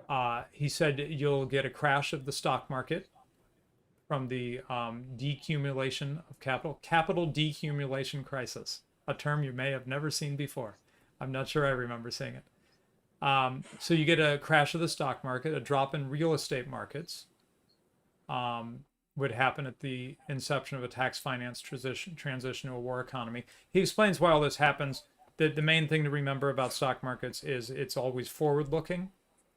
Right. Right. It's about how much you think this will make in the future. That's what the value of Apple is, right? It's not what it's done And in the past. It's what it's done in the future. Go ahead. If you have a lot of resources just being siphoned out of it, all of that future potential just got wiped out. Right. So, exactly. Yeah, the government's going after our capital to fund the war, right? Through wealth taxes, say. Yeah. Capital, labor, yeah. then businesses, business stocks are going to take a hit, because that means they're not going to get investment, or they're just directly having their stuff seized, right? Right. Let's see. So there'll be actual or threatened defaults on bank loans and other securities. And so he says there'll be bankruptcies of banks and business firms, reinforced by a sharp decline in private financial wealth and after-tax incomes. And this will disabuse the populace of any notion that war breeds prosperity. Because that is, believe it or not, I don't know if this happens in other countries, but in the United States, we have a huge myth. And Ryan, never underestimate the power of these stories that sound so on the face stupid to us once we learn economics. But I remember arguing with my grandma about stuff like this, because she'd lived through FDR and World War II and all that. World War II, or no. She said the New Deal ended the Depression. No one that knows any of their economic history can sustain that. But you'll still have people who try to sell the idea that the war ended the Great Depression, right? Yes. This is a very common story that is told in the United States to people, and it's completely and very wrong. early. Yes. Yeah, it gets. Go ahead. It gets written into your brain very early in the school system. Yep. Very key part of government propaganda in the United States. And by the way, if you believe that and want to be disabused of it, I recommend to you Robert Higgs. Robert Higgs has done probably the best work on explaining why the Depression did not end in 1941 when the United States entered the war, but in fact didn't end until 1946 after the war was over. And we've covered that a bit in previous episodes. Okay, so government borrowing directly taps savings. When it's selling bonds, it's competing with business for the public saved funds. Okay, well, how do you compete with a corporate bond? You offer better terms, right? Right. People are like, well, I want to get good interest on the money I put into this bond. Who's offering the best terms? Well, the government's capable of bidding the interest rate up practically without limit. And so it's able to basically draw as many of the purchasers of bonds as it wants to. Right. It can completely wipe out the corporate bond market.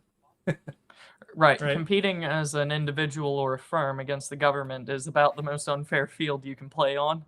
Yep. And that's no exception here. Right. And someday I think everyone will realize it wasn't true. But right now, a United States Treasury, a U.S. bond, a federal bond, is considered like almost same as cash. Because, of course, the U.S. government will always be there and it will always pay back on its debts.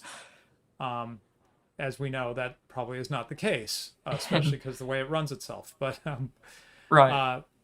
Okay, so Rothbard says public borrowing strikes at individual savings more effectively even than taxation, for it specifically lures away savings rather than taxing income in general. Well, why is that such a problem for savings to be targeted rather than income? Well, it's because savings is what funds the real economy. Right. Right. That's how we actually get investment in business and people getting jobs and stuff. Right. Yeah, that's your pool to draw from for big expenditures, which is everything that runs the economy, if you will. So government borrowing ensures that the entire burden of adjustment to a war economy is borne solely by the capital goods industries. That means that's those higher orders of goods, right? Yep.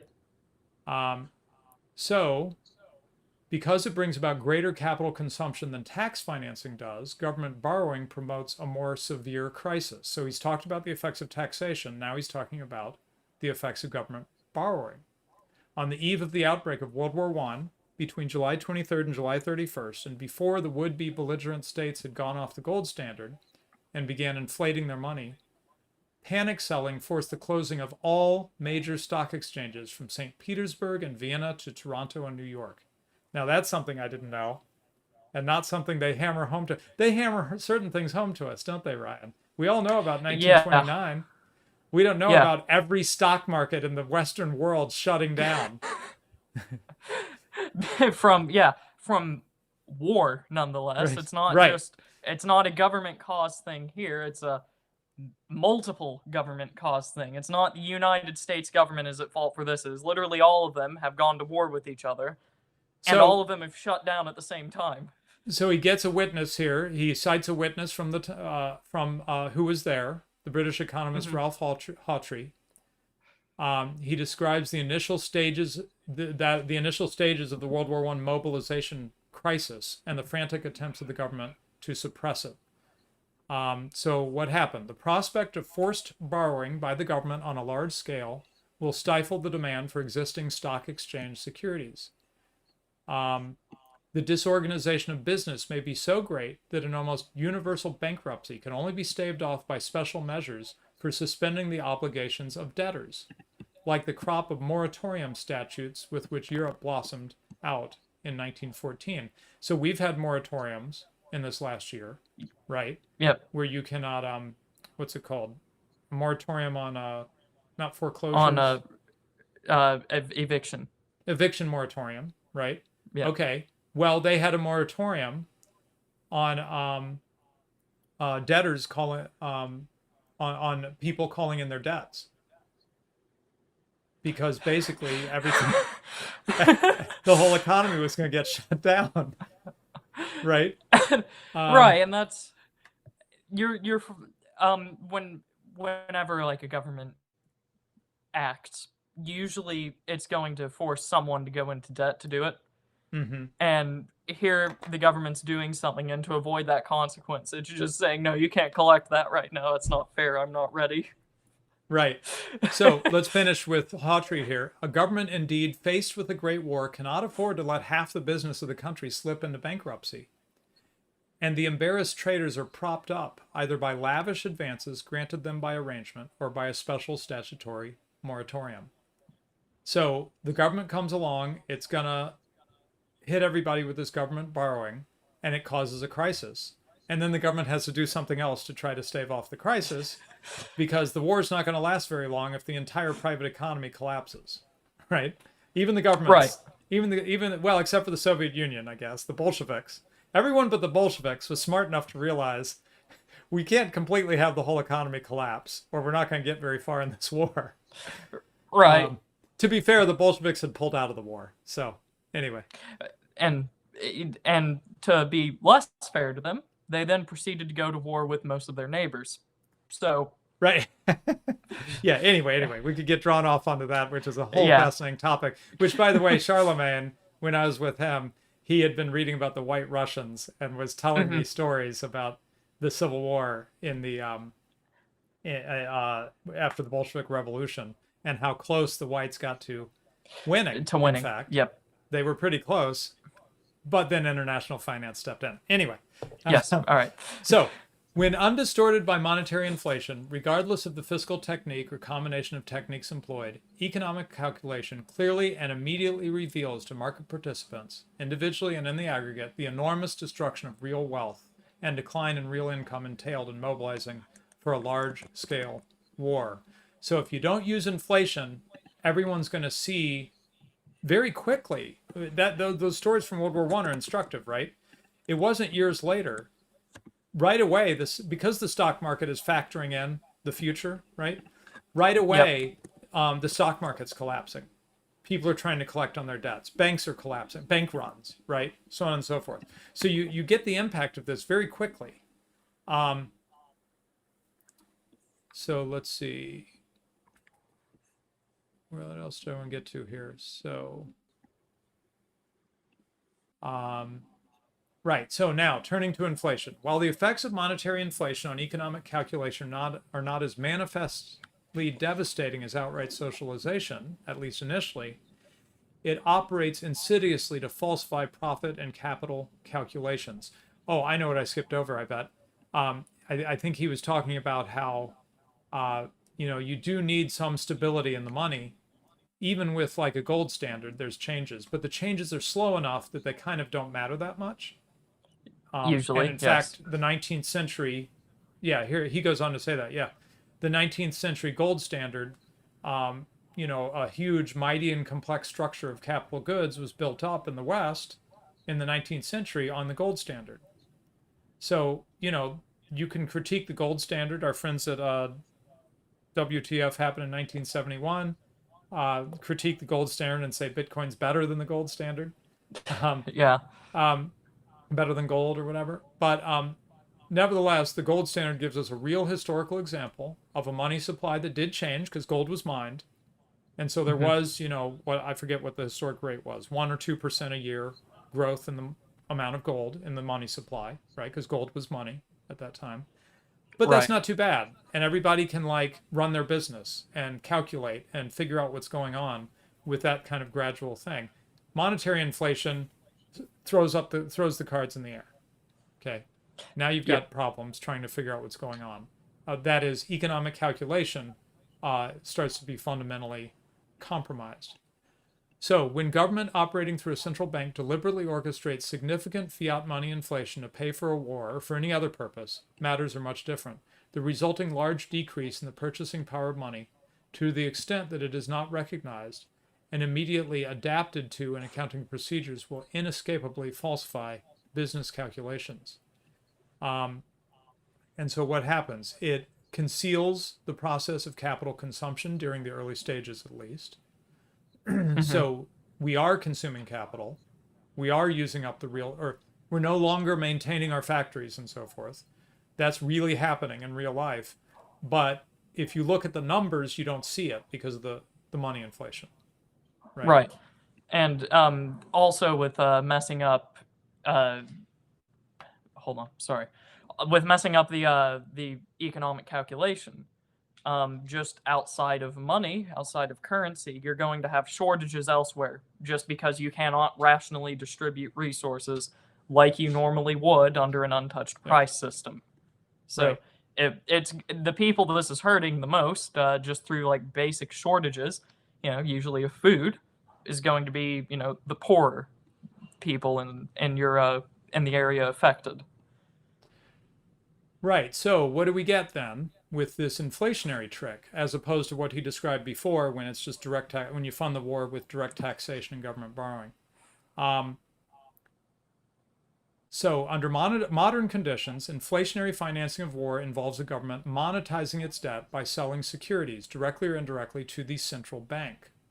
The result is a sudden expansion of demand for the products of the military and consumer good industries, with no reduction in the monetary demand for the products of the capital good industries. So we're going to walk and chew gum at the same time. We're going to keep having, the factories running, producing Yep. consumer goods, and we're going to also produce military goods at the same time. And Yeah, having consumers are your just going cake to and eating it. keep on buying what they buy, right? And what does this Right. result in? You get a boom. This is the classic boom situation where the economy is trying to do more than it really can. So he says the boom is particularly intense and dazzling in these industries because during an inflation, prices rise in temporal sequence. And he explains what that means, but I'm going to skip that. Okay. So, but eventually, the higher prices for consumer and war goods eventually spread up the ladder of the structure of production and result in higher prices for the capital good inputs produced by the higher stage firms. So, the people mining iron out of the ground so you can make tanks, eventually the price of that iron starts to climb. Right.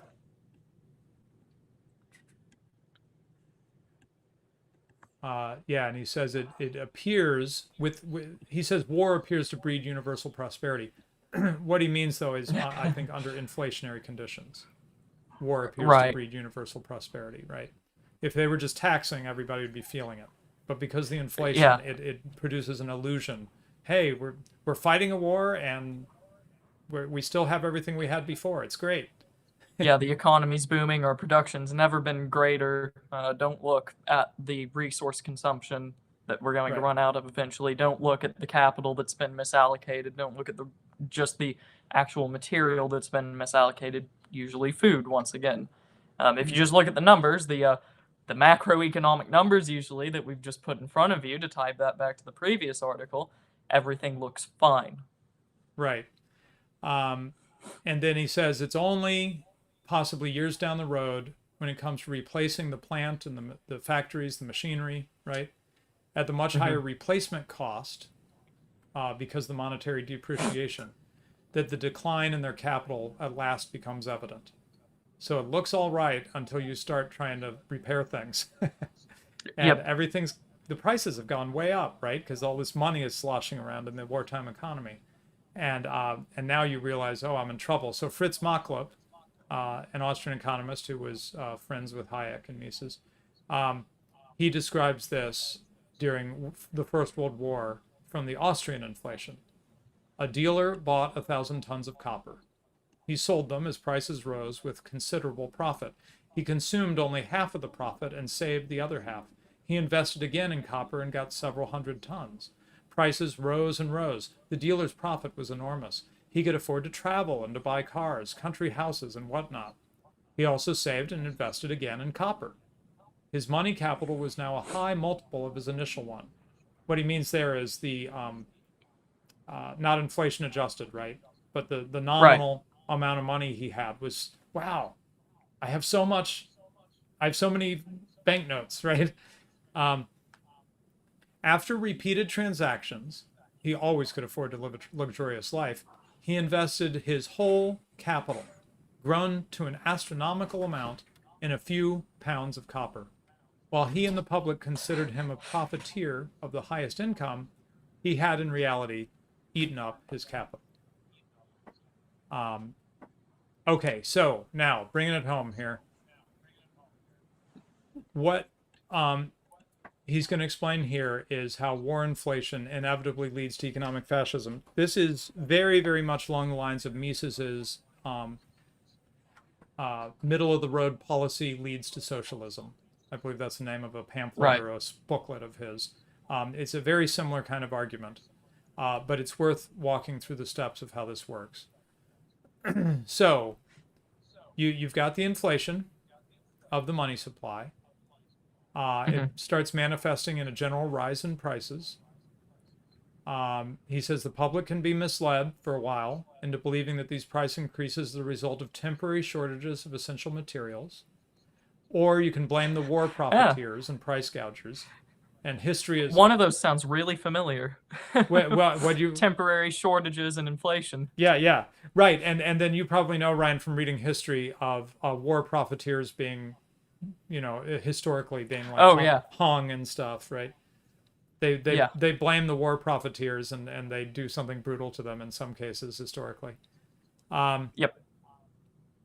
But it's only a matter of time before workers and investors outside the military-industrial complex, they realize that depreciating money is a permanent feature of the war economy, and their real wages are eroding. Right? So maybe their nominal wages are looking good, and that fools you for a little while, right? But eventually you realize that the number on my paycheck is bigger than it used to be, but it's actually getting me less. Yes. Yes.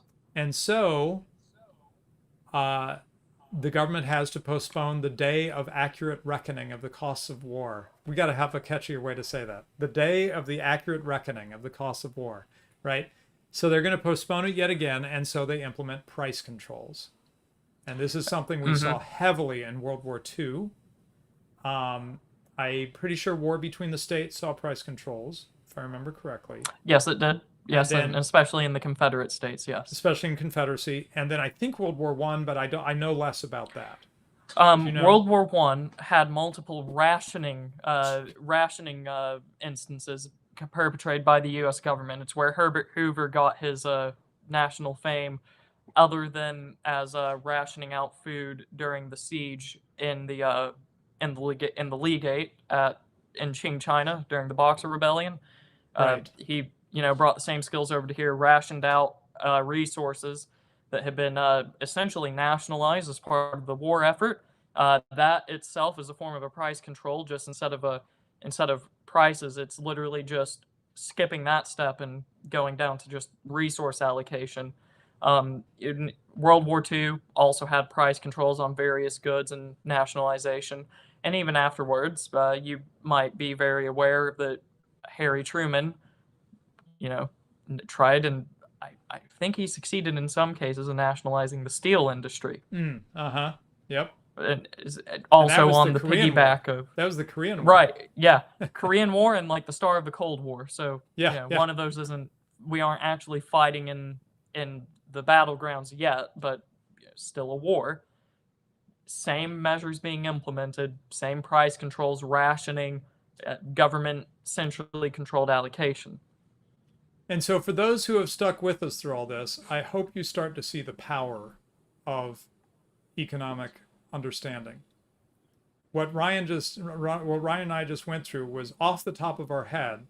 We reeled off multiple examples of what Joe Salerno is describing here. Well, why does this keep happening? That's because the economic logic is the same over and over, And, Yes. and we could go back to the French Revolution. I'm remembering similar things there. When they started taking the revolution abroad, they started instituting similar measures. So it just keeps happening over and over again. Why? Because there's laws to economics. Reality works in a certain way, and economics helps you see that and understand it and see the patterns and know what's coming next, right? Right. Much in the same way that math functions by axioms. If you add 1 plus 1, you will get 2. Economics also functions in the same way. If this, then that. It's a set of axioms. These will happen. If the conditions are true, you will see this outcome. And you can apply this to history. You can apply this to the present. You can apply this to your day-to-day life. It's very useful for that. And it's a very powerful tool that an extreme minority of the population even knows about. So let's walk through the patterns. So you increase the money supply and you get price inflation. People start getting upset about the price inflation, so you put in price controls. Price controls yield shortages. Okay? Why? Yep. Because at the market price, people were supplying a certain amount. Well, once you control the price and the natural market price rises above that price ceiling, well, now people don't want to provide at that price anymore, right? Right. So you start getting shortages. So then the government frantically institutes and expands controls over production, distribution, labor, right? You keep working your way through the economy. The price controls lead to shortages. Well, we got to make these people produce. Even, they won't produce at our fixed price, right? We're having shortages. So we're going to have to take over the factory and make them produce anyway at the government imposed price, right? So they start taking over production. And then the workers don't want to work at the price that they're being paid, right? So you start mandating work, which has happened, right? Conscription, oftentimes is the way around that. Legally, you conscript them, and then you just send them to factories to produce. Conscripted labor, yeah. Right. So he says eventually there's very little left of the market economy and the natural capital structure. It's all government mandates, right? Right. And as you just worked out, that goes so far to the point where your own government has enslaved you to fight people that you probably never even had an interest in until it happened. Until the war got declared. And then somehow, generations on down, despite this happening multiple times in our history and everyone else's history, people will still say that the government is a necessary force for good or a neutral, moral neutral.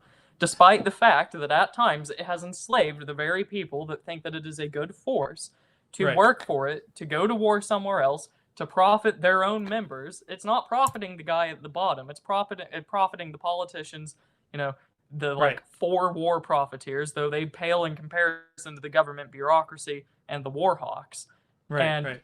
the military industrial complex, which I'm sure we'll get to very soon. So where do we end up with then, as this the effects of the war inflation pull the state inevitably, unless they're going to just stop, right? If they're going to keep going the way they're going, they keep having to double down, and that means taking more and more control of the economy. Well, where do you end up with? The final outcome of this process is an economy in which, although productive resources are still nominally privately owned, right? So in this pattern, unlike with the Bolsheviks, you don't actually take over the Ford auto plant and rename it the auto plant of the American people, or the great American people, or whatever it would be, right? The patriotic auto plant of the American people. That would be socialism in our country, right? Yes, it would be. The U.S. is #1 auto plant, or something like that. Yeah. So you don't do that. It's still Ford's plant, nominally. But the state has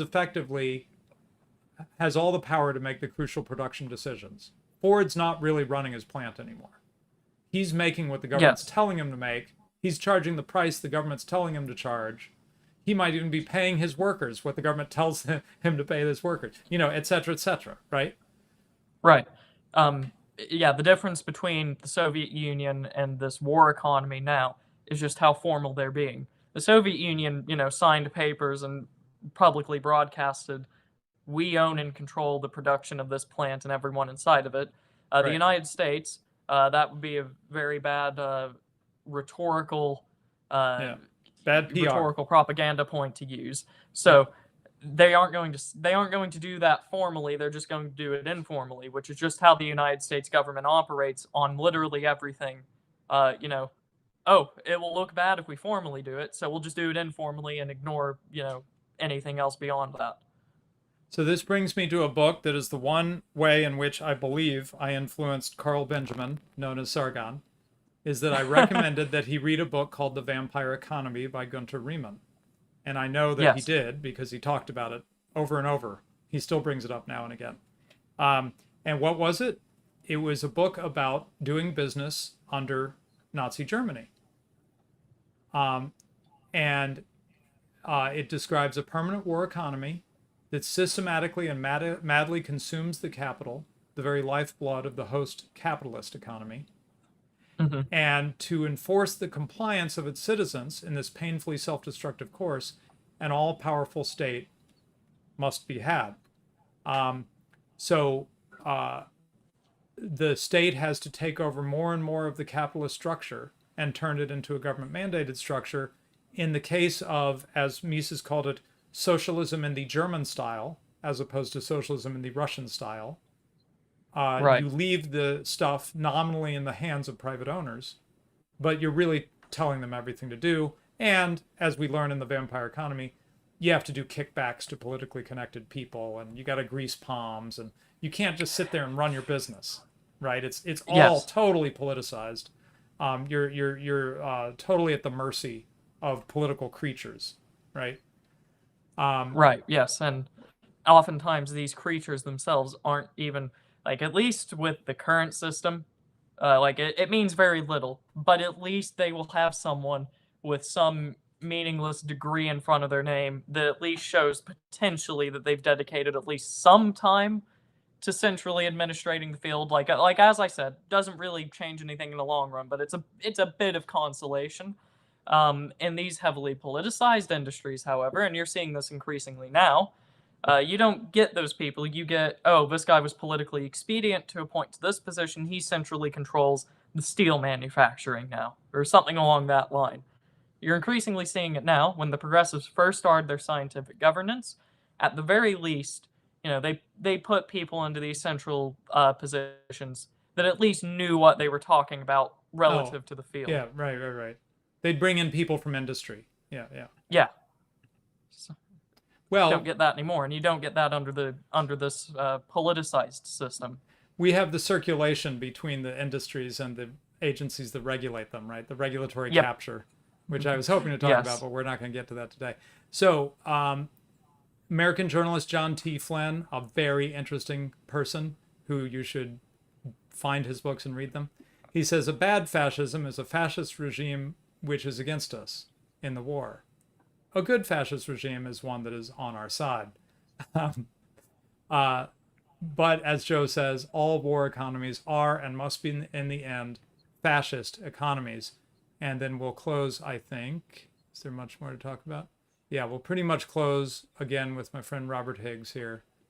A great quote talking about the process by which, in an effort to conceal the costs of World War II from its citizens, the U.S. government was driven by the iron logic of economic theory to blunder into draconian fascist economic planning. So here's Bob Higgs. Huge military and naval forces required correspondingly large amounts of equipment, supplies, subsistence, and transportation. When the government's procurement officers, their pockets bulging with newly created purchasing power, set in motion a bidding war that could have driven prices up to spectacular levels, thereby revealing the full costs of the government's program and provoking political reaction and resistance, the government moved to conceal the costs by price controls. Right? So inflation of money, then price controls. But price controls on goods and services could not be effectively enforced while wages remained free to rise. Hence, controls of labor compensation followed in due course. So wage controls, right? Price controls, then wage controls. The market economy, a vast and delicately interdependent system of transactions, invariably surprised and confounded the administrators of partial controls. In response, the government progressively expanded and tightened the command system, until, during the final 2 years of the war, a thoroughgoing garrison economy had been brought into operation. Fundamentally, the authorities, not the market, determined what, how, and for whom the economy would produce under this regime. And so Joe concludes, monetary inflation is the crucial first step in the process by which government seeks to conceal from its citizens subjects the enormous costs associated with war, particularly the progressive destruction of the nation's productive wealth. And that is how we spend, I forget the price tag, it was 2 trillion or 3 trillion on the war in Afghanistan over 20 years. Right. And that is how they're able to pull that off with all these tricks, right? But particularly first and foremost with inflation. That's how they're able to pull that off without us rioting in the streets saying, what the heck are you doing over in, what did Britain grandly call it? The graveyard of empires. What are you doing over there in the graveyard of empires? Again, yet another empire off in the graveyard of empires. And we're having to really pay for it. Well, we are having to pay for it. But the U.S. government, with its dollar dominance and with the use of the Federal Reserve and with massive money supply inflation, as we saw earlier, $12 trillion over the last in the first 12 years article, or whatever. yes. Yeah, like $1 trillion a year. Through all these things, the government's able to prosecute a 20-year-long war without any riots in the streets here in the United States. Right, and not only are people not rioting, but oligarchs, if you will, is the easiest thing that I can call them, are investing into all of this because through that macroeconomic data, the government's able to convince them that it is a smart venture, and through various political connections, they're able to get exclusive rights to resources in any land that they just so happen to conquer over in Afghanistan. Afghanistan produces a lot of the world's opium supply, really good for the opioid industry back in the American South. That's not one that you'll get brought up more. Usually it's slightly left-leaning people talking about oil in the Middle East, and that's why we get involved. Very rarely does someone talk about opium and distributing it to the Midwest and the South of the United States for an extreme profit. And that only exists in the way that it does because the government, our state, invaded and then gave these rights out to their buddies, their oligarchs, for political expediency. Just how it always plays out.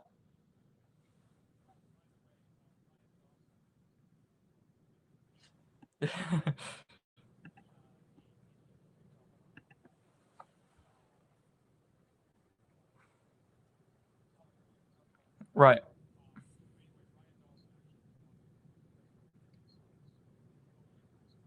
All right, good.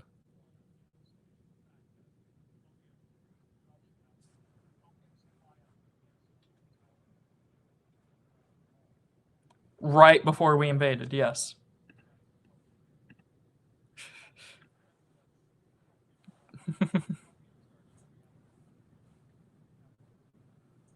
Yes.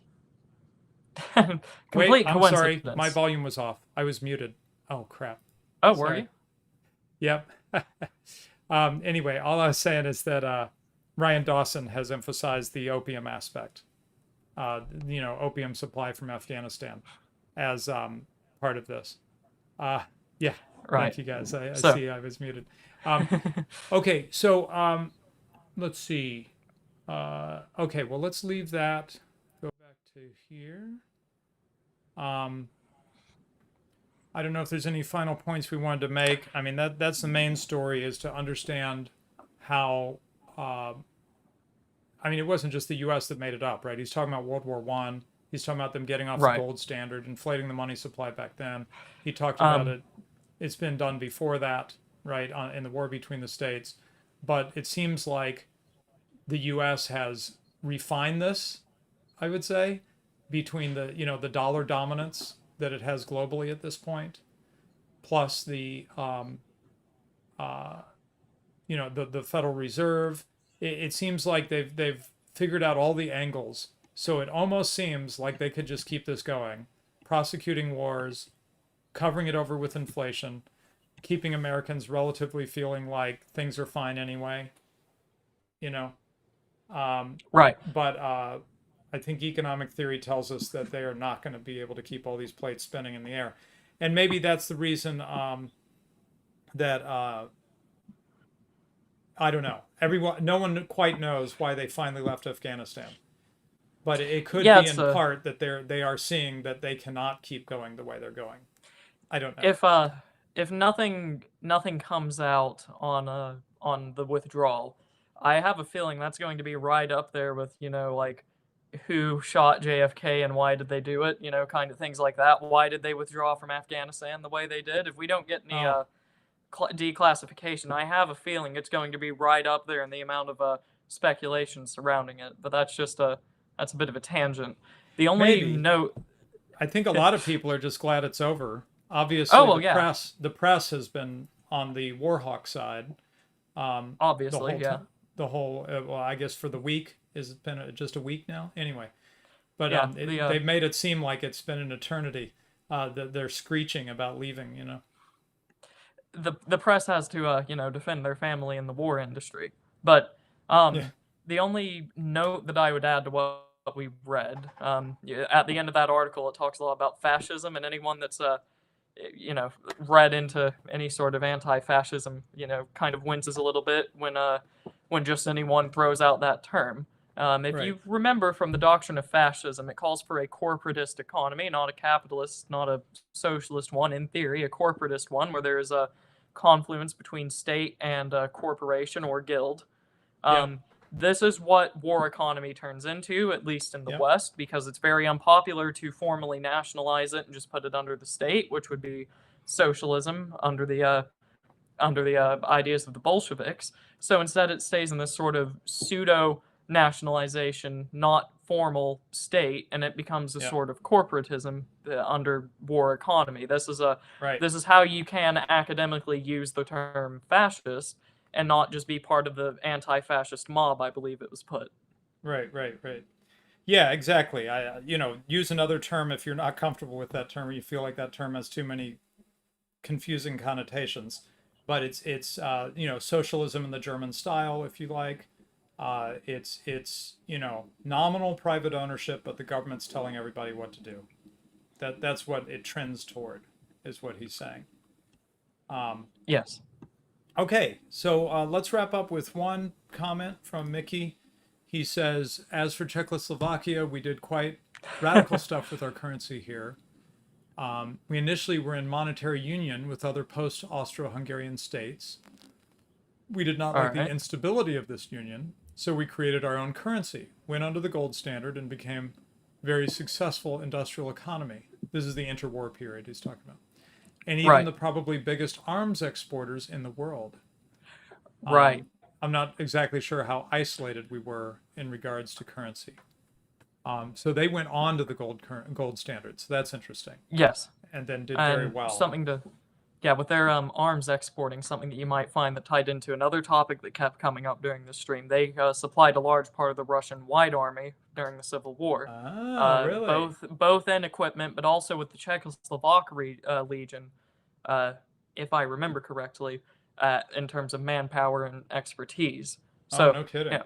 Yeah, they get discounted a lot in the interwar period, mostly just because Neville Chamberlain left them out to dry and a whole bunch of other reasons why, and they kind of gave in afterwards. But during the interwar, it's a very interesting country. They did a lot of things very correctly. The results showed, and no one talks about it today because it's inconvenient for current political action. For the people that write the books, at least. I like this line here, Ryan, from Dave Bertrand. The anti-fascists don't even understand fascism. Yeah, I think that's quite right. That is exactly right. That is exactly the way to think about it. They throw the term fascism around. They don't even know what the hell they're talking about. Yes, exactly. I'm friends with one of the world experts on fascism, it just so happens, which is Paul Gottfried.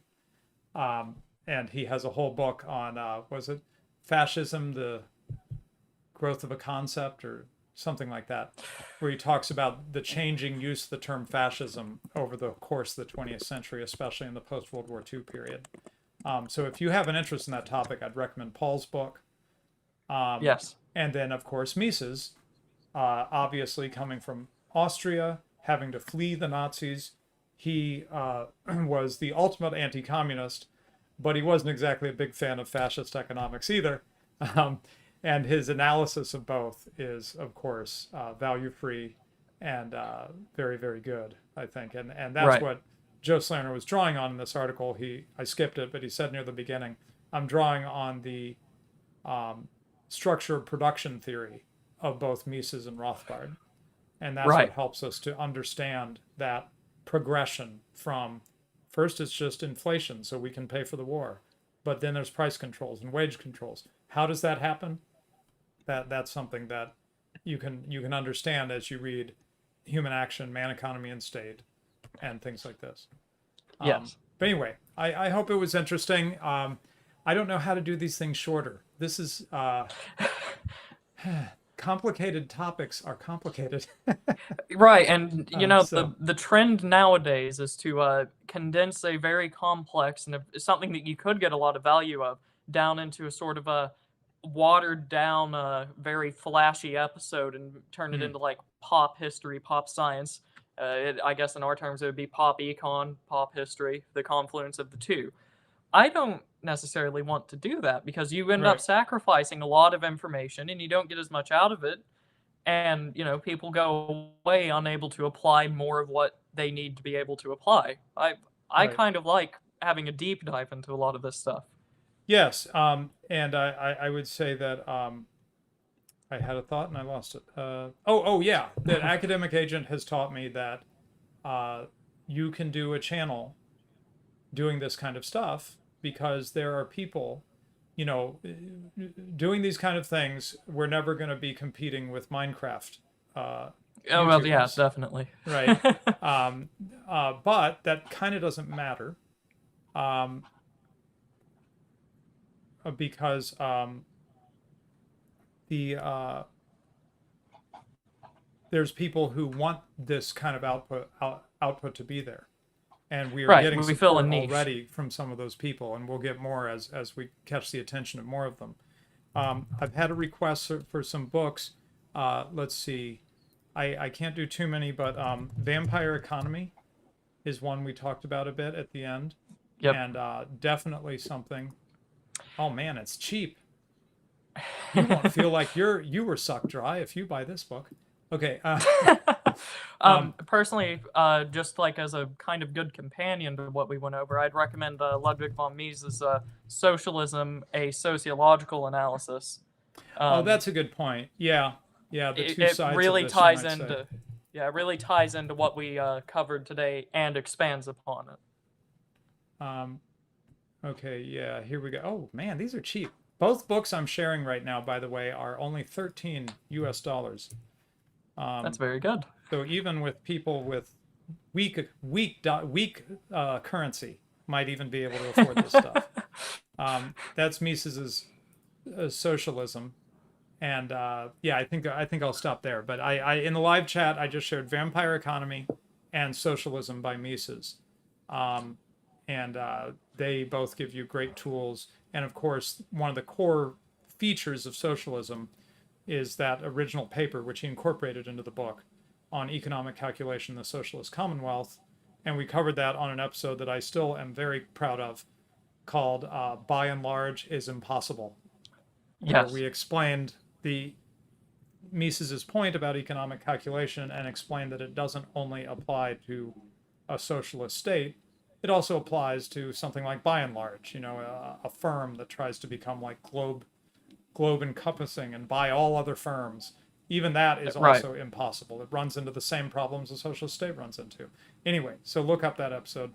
Okay, well, we should stop, and we should both get dinner. We do this show hungry. Maybe that helps us not let it get too long, right? Yeah, it's a natural incentive. Yeah, exactly. Okay, thanks. I think we caught super chats and stuff. So, all right. Thank you, Ryan. And thanks, everybody.